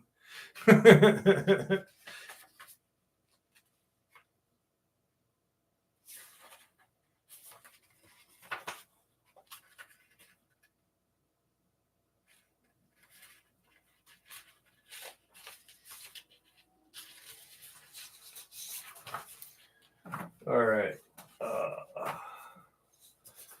Last experience of the night, my friends. I'm 16 years old and I work at a local grocery store. I've had the job for about a year now. Since I'm still in high school, I don't work during the day. I usually get scheduled for three workday shifts, mostly closing from 6 to 10. This past Wednesday seemed like a normal night. It was around 9, maybe 9:30, and I was just waiting for my shift to end. I was up near the front of the store restocking cans when I noticed a man walk in. I'm not great at guessing ages, but he looked somewhere around 40. He was average height, maybe 5'10", and had very pale skin, like he hadn't been outside in a real long time. His clothes didn't look dirty or anything, but they felt off, almost like they didn't quite fit, like he had put someone else's clothes on. It was a plain gray hoodie with black jeans, but the hoodie sat too tight around the neck and the sleeves were a little too short. What caught my attention was the way he moved. He looked stiff, like inhumanly stiff. He was walking as if he did not have any joints, just kind of rigid and unnatural. His arms hung straight at his side, barely swinging, and his feet hit the floor hard with every step. It creeped me out a little, but I ignored it and kept working. A few minutes later, I finished, and my manager told me to restock some more things near the back of the store, so I grabbed a cart and headed back. And then the man appeared again. Strange, same strange walk. He looked like he was searching for something, but had no idea what. When he noticed me, he walked over and asked where the soda was. His voice was haunting, cold, and flat, like there was no emotion behind it. It made me feel real uneasy. Up close, his face looked wrong, not scary, just wrong. His skin was smooth in a way that did not look natural, almost plastic. His eyes were sunken, but not in a tired way. They just looked howl. And the weirdest part was how he blinked. It was slow, like someone acting out what blinking is supposed to look like. I told him what aisle soda was in, and then he did something that really freaked me out. He repeated my exact sentence word for word, then said thank you. That might not sound super weird, but in that moment, it felt off. I finished up and went back to my manager. I looked around for the guy, but couldn't find him anywhere. He must have left. I asked my manager if she had seen him, and she said no. I asked the cashier later, and he said she had noticed she had noticed his weird walk, but he didn't buy anything. I went home and tried to forget about it, but I had trouble sleeping that night. I kept thinking about his face. It was uncanny, like a copy of a real person. It just did not feel right. It's been a few days since, and I still cannot get his face or the way he walked out of my head. Alien. Alien. Alien.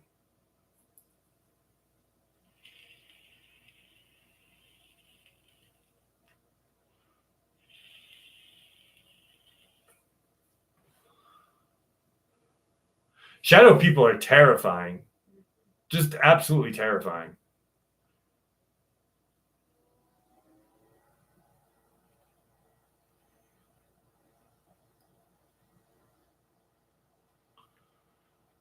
Thank you, Craigers. I had a good night with you guys. You know what? Fuck it.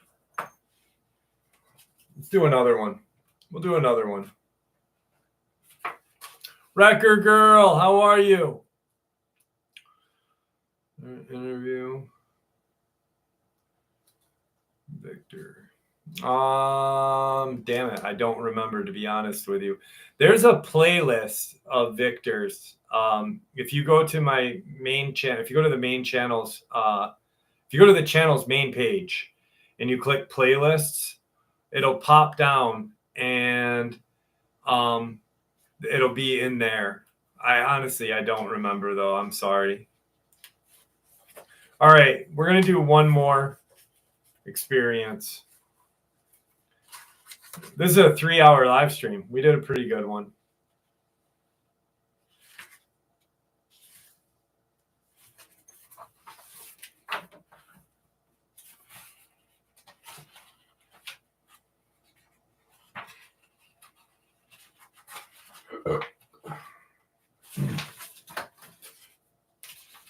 We'll do two. We'll do two.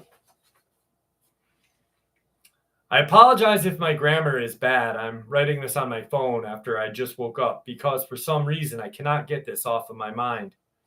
When I was a little younger, I loved going for walks in the woods. I would go on walks just about every morning, and I never cared much for worrying about what was out there.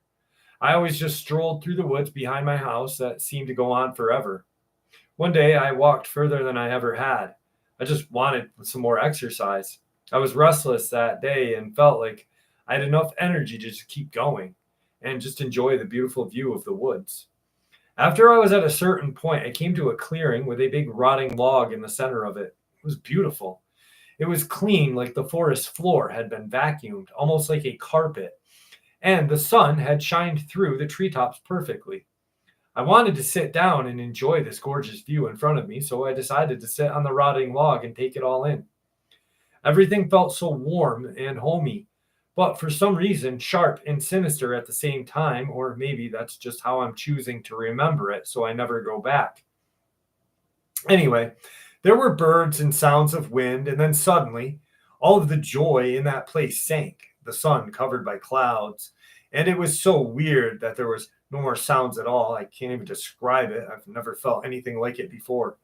I just sat there with this feeling that I could not shake, like there was no happiness in the world at all.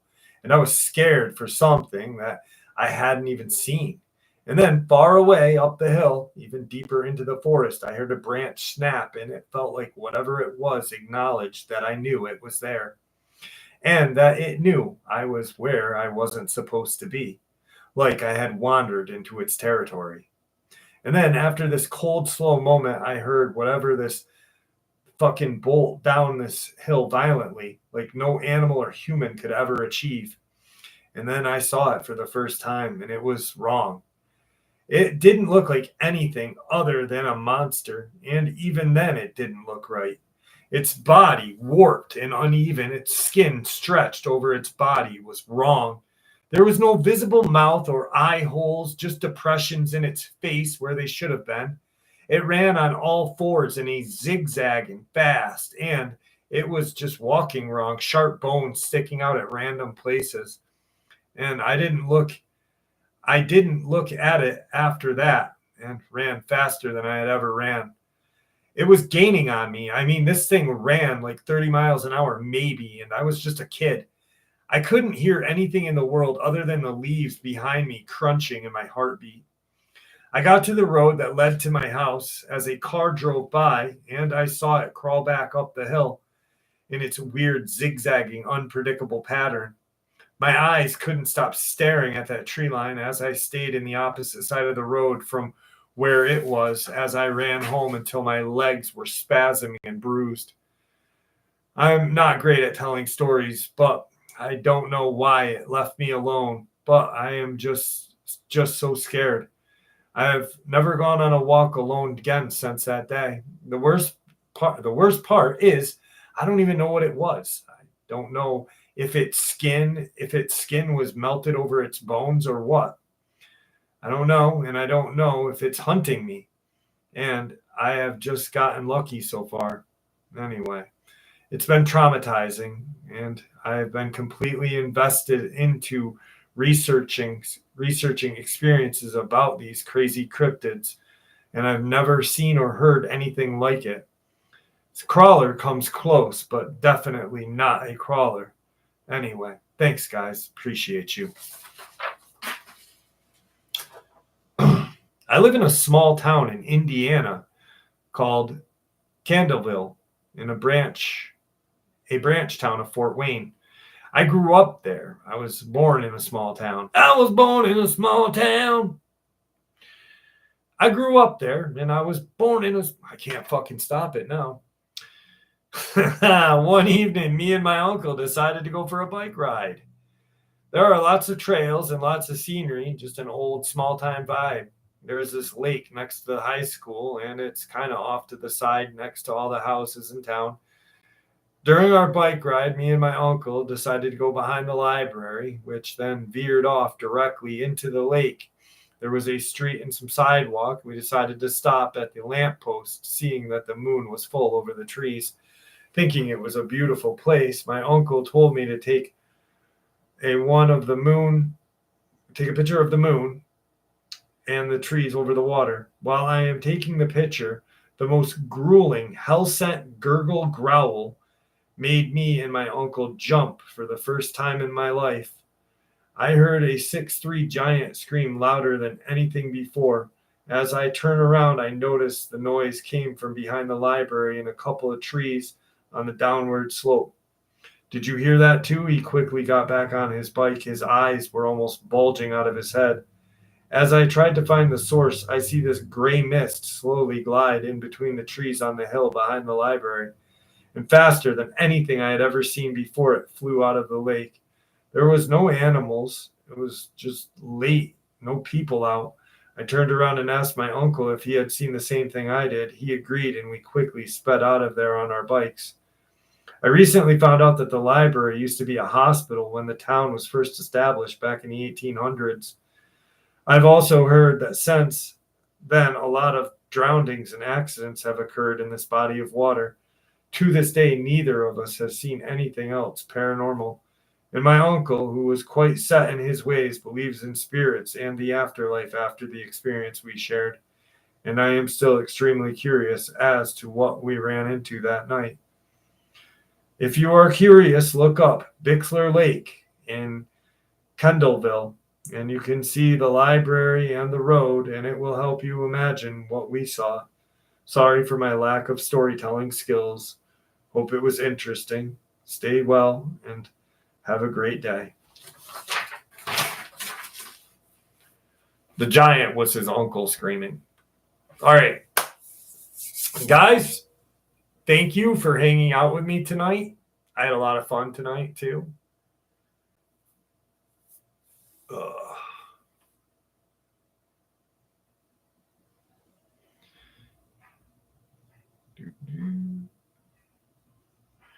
You're very welcome. You're very welcome.